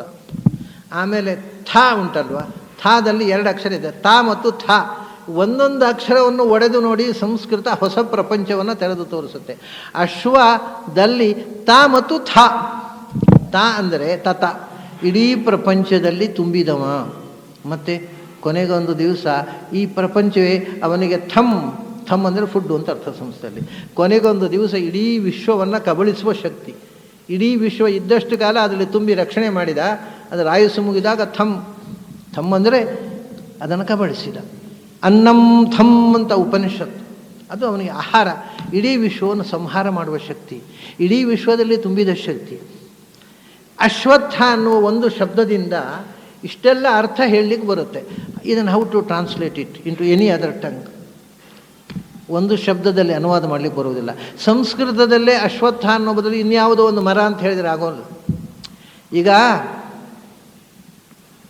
ಹೇಳ್ತಾರೆ, ಇಂಗ್ಲೀಷ್ನಲ್ಲೂ ಇದೇ ಕಲ್ಪನೆ. ವಿಶ್ವವನ್ನು ಪಾಶ್ಚಾತ್ಯರು ಅಂದರೆ ಕ್ರಿಶ್ಚಿಯಾನಿಟಿಯನ್ನು ನಂಬತಕ್ಕಂಥ ಜನ, ಬೈಬಲ್ನ ನಂಬುವವರು, ಅವರು ಕೂಡ ಇದನ್ನು ಒಂದು ವೃಕ್ಷ ಅಂತ ಹೇಳ್ತಾರೆ. ಪ್ರಪಂಚವನ್ನು ಅದನ್ನು ಅವರೇನು ಅಂದರೆ, ಈ ಇಡೀ ಪ್ರಪಂಚವನ್ನು ಗಾರ್ಡನ್ ಆಫ್ ಈಡನ್ ಅಂತ, ಈಡನ್ನಿನ ಗಾರ್ಡನ್. ಆ ಗಾರ್ಡನ್ನಲ್ಲಿ ಒಂದೊಂದು ಮರಗಳಿವೆ. ಇವೆಲ್ಲ ನೀವು ಎಂಡ್ ಆಫ್ ದಿ ಟ್ರೀ ಅಂದರೆ ಒಂದು ಮರ ಅಂದರೆ ನಾವು ಎಲ್ಲರೂ ಒಂದೊಂದು ಮರಗಳು. End of the tree of the knowledge of good and evil. ಒಳಿತು ಕೆಡುಕುಗಳನ್ನು ಅರಿಯುವ ಮರ ಯಾವುದದು? ನೀವೇ ಅಲ್ವಾ ಅದು ಮರ. ಇವರು ಅದನ್ನೇ ಹೇಳೋದು. ಯಾಕೆಂದರೆ ಜೀಸಸ್ ಕ್ರೈಸ್ಟು ಸುಮಾರು ದಶಕಗಳ ಕಾಲ ಭಾರತದಲ್ಲಿದ್ದ. ಭಾರತದ ತತ್ವಜ್ಞಾನವನ್ನೆಲ್ಲ ನೋಡಿ ಆತ ನಿಜವಾಗಿ 32 ವರ್ಷದಲ್ಲಿ ಕ್ರೂಸಿಫಿಕ್ಷನ್ನಲ್ಲಿ ಸತ್ತದ್ದಲ್ಲ. ಅದರ ಬಗ್ಗೆ ಬೇಕಾದಷ್ಟು ದಾಖಲೆಗಳು ಸಿಕ್ಕಿವೆ. ಅಲ್ಲಿಂದ ಯಾರೋ ಬದುಕಿಸಿದರು ಅವನನ್ನು. ಮತ್ತೆ ಬದುಕಿ ಬಂದು 84, ಹಿ lived for 84 years in India. ಆಮೇಲೆ 84 ವರ್ಷ ಆದಮೇಲೆ ಆತ ಕಾಶ್ಮೀರದಲ್ಲಿ ಆತನ ಸಮಾಧಿ ಕಾಶ್ಮೀರದಲ್ಲಿ ಇದೆ ಕೂಡ. ಯಾರು ಹೇಳಬೇಕಿದ್ದನ್ನೆಲ್ಲ? ಸತ್ಯ ಹೇಳಿದರೆ ಯಾರೂ ನಂಬೋಲ್ಲ. ಯಾಕಂದರೆ ನಮಗೆ ಕಥೆಗಳೇ ಮುಖ್ಯ, ಸತ್ಯ ಮುಖ್ಯ ಅಲ್ಲ. ಎಲ್ಲ ನಮ್ಮ ಧರ್ಮದಲ್ಲೂ ಅಷ್ಟೇ, ಅವರ ಧರ್ಮದಲ್ಲೂ ಅಷ್ಟೇ. ಎಲ್ಲರೂ ಕಥೆಗಳ ಮೇಲೆಯೇ ಹೋಗ್ತಾರೆ ಹೊರತು ಸತ್ಯದ ಮೇಲೆ ಹೋಗೋಲ್ಲ. ಹಾಗಾಗಿ ಗಾಢವಾಗಿ ನಮ್ಮ ಧರ್ಮದ ಭಾರತೀಯ ತತ್ವಶಾಸ್ತ್ರದ ಪ್ರಭಾವ ಜೀಸಸ್ ಕ್ರೈಸ್ಟ್ನ ಮಾತುಗಳಲ್ಲಿ ಬಂತು. ಅವನ ಸಂದೇಶವನ್ನು ರೆಕಾರ್ಡ್ ಮಾಡೋಣ. End of the tree of the knowledge of good and evil. ಓಹೋ, ಒಳಿತು ಕೆಡುಕುಗಳ ಅರಿವಿನ ಮರ ಅಂದ. ಯಾವ ಮರ ಅದು? ಈಡನ್ನಿನಲ್ಲಿ ಗಾರ್ಡನ್ನಲ್ಲಿ ಇರುವ ಒಂದು ಮರ. ಅದು ನೀವೇ. ಮತ್ತು ಯಾವ ಮರಕ್ಕೆ ಒಳಿತು ಕೆಡುಕುಗಳ ಅರಿವು? End of the tree of the knowledge of good and evil. ಆ ಮರ ಹಣ್ಣು ಬಿಡುತ್ತೆ. ಅದು ವಿಶೇಷ. ಈ ಅಶ್ವತ್ಥ ಮರದ ಹಾಗಲ್ಲ, ಅದು ಹಣ್ಣು ಬಿಡುತ್ತೆ ಅಂತ. And thou shalt not eat of it. ಆ ಹಣ್ಣು ನೀನು ತಿನ್ನಬಾರದು. ಓಹೋ, ಅದು ಯಾವ ಹಣ್ಣು? ಅದು ಹಣ್ಣು ಬಿಡುವುದು. ಅದು ಹಣ್ಣು ಅಂದರೆ ಕರ್ಮಫಲ. ಭಗವದ್ಗೀತೆ ಓದಿದರೆ ಬೈಬಲ್ ಅರ್ಥ ಆಗುತ್ತೆ. ಈ ಕ್ರೈಸ್ತರಿಗೆ ಬೈಬಲ್ ಅರ್ಥ ಆಗೋಲ್ಲ. ನಾನು ತುಂಬ ಜನ ಹತ್ರ ಕೇಳಿದ್ದಿದ್ರೆ ಅರ್ಥ ಹೇಳಿ ಅಂತ. ಅದು ಮಿಸ್ಟಿಕ್ ಸ್ಟೇಟ್ಮೆಂಟು ಅಂತ ಇವಾಗ ಅರ್ಥ ಆಗೋಲ್ಲ. ಅದು ಭಾರಿ ಮಿಸ್ಟಿಕ್ ಸ್ಟೇಟ್ಮೆಂಟು. ನಾನು ಹೇಳಿದೆ, ನಿಮ್ಮ ಮಿಸ್ಟಿಕ್ಕನ್ನು ನಾನು ಒಡಿಲೇನು? ಏನಿಲ್ಲ, ಕರ್ಮಫಲ. ಆ ಮರದಲ್ಲಿ ಬಿಡುವ ಹಣ್ಣು ಅಂದರೆ ನಾವು ಮಾಡಿದ ಕರ್ಮದ ಫಲ. ಕರ್ಮಫಲವನ್ನು ಡಿಮ್ಯಾಂಡ್ ಮಾಡಬೇಡ. ಕರ್ಮಫಲ ಹೇತುರ್ಭು, ಅದನ್ನೇ ಕರ್ಮ. Thou shalt not eat of it.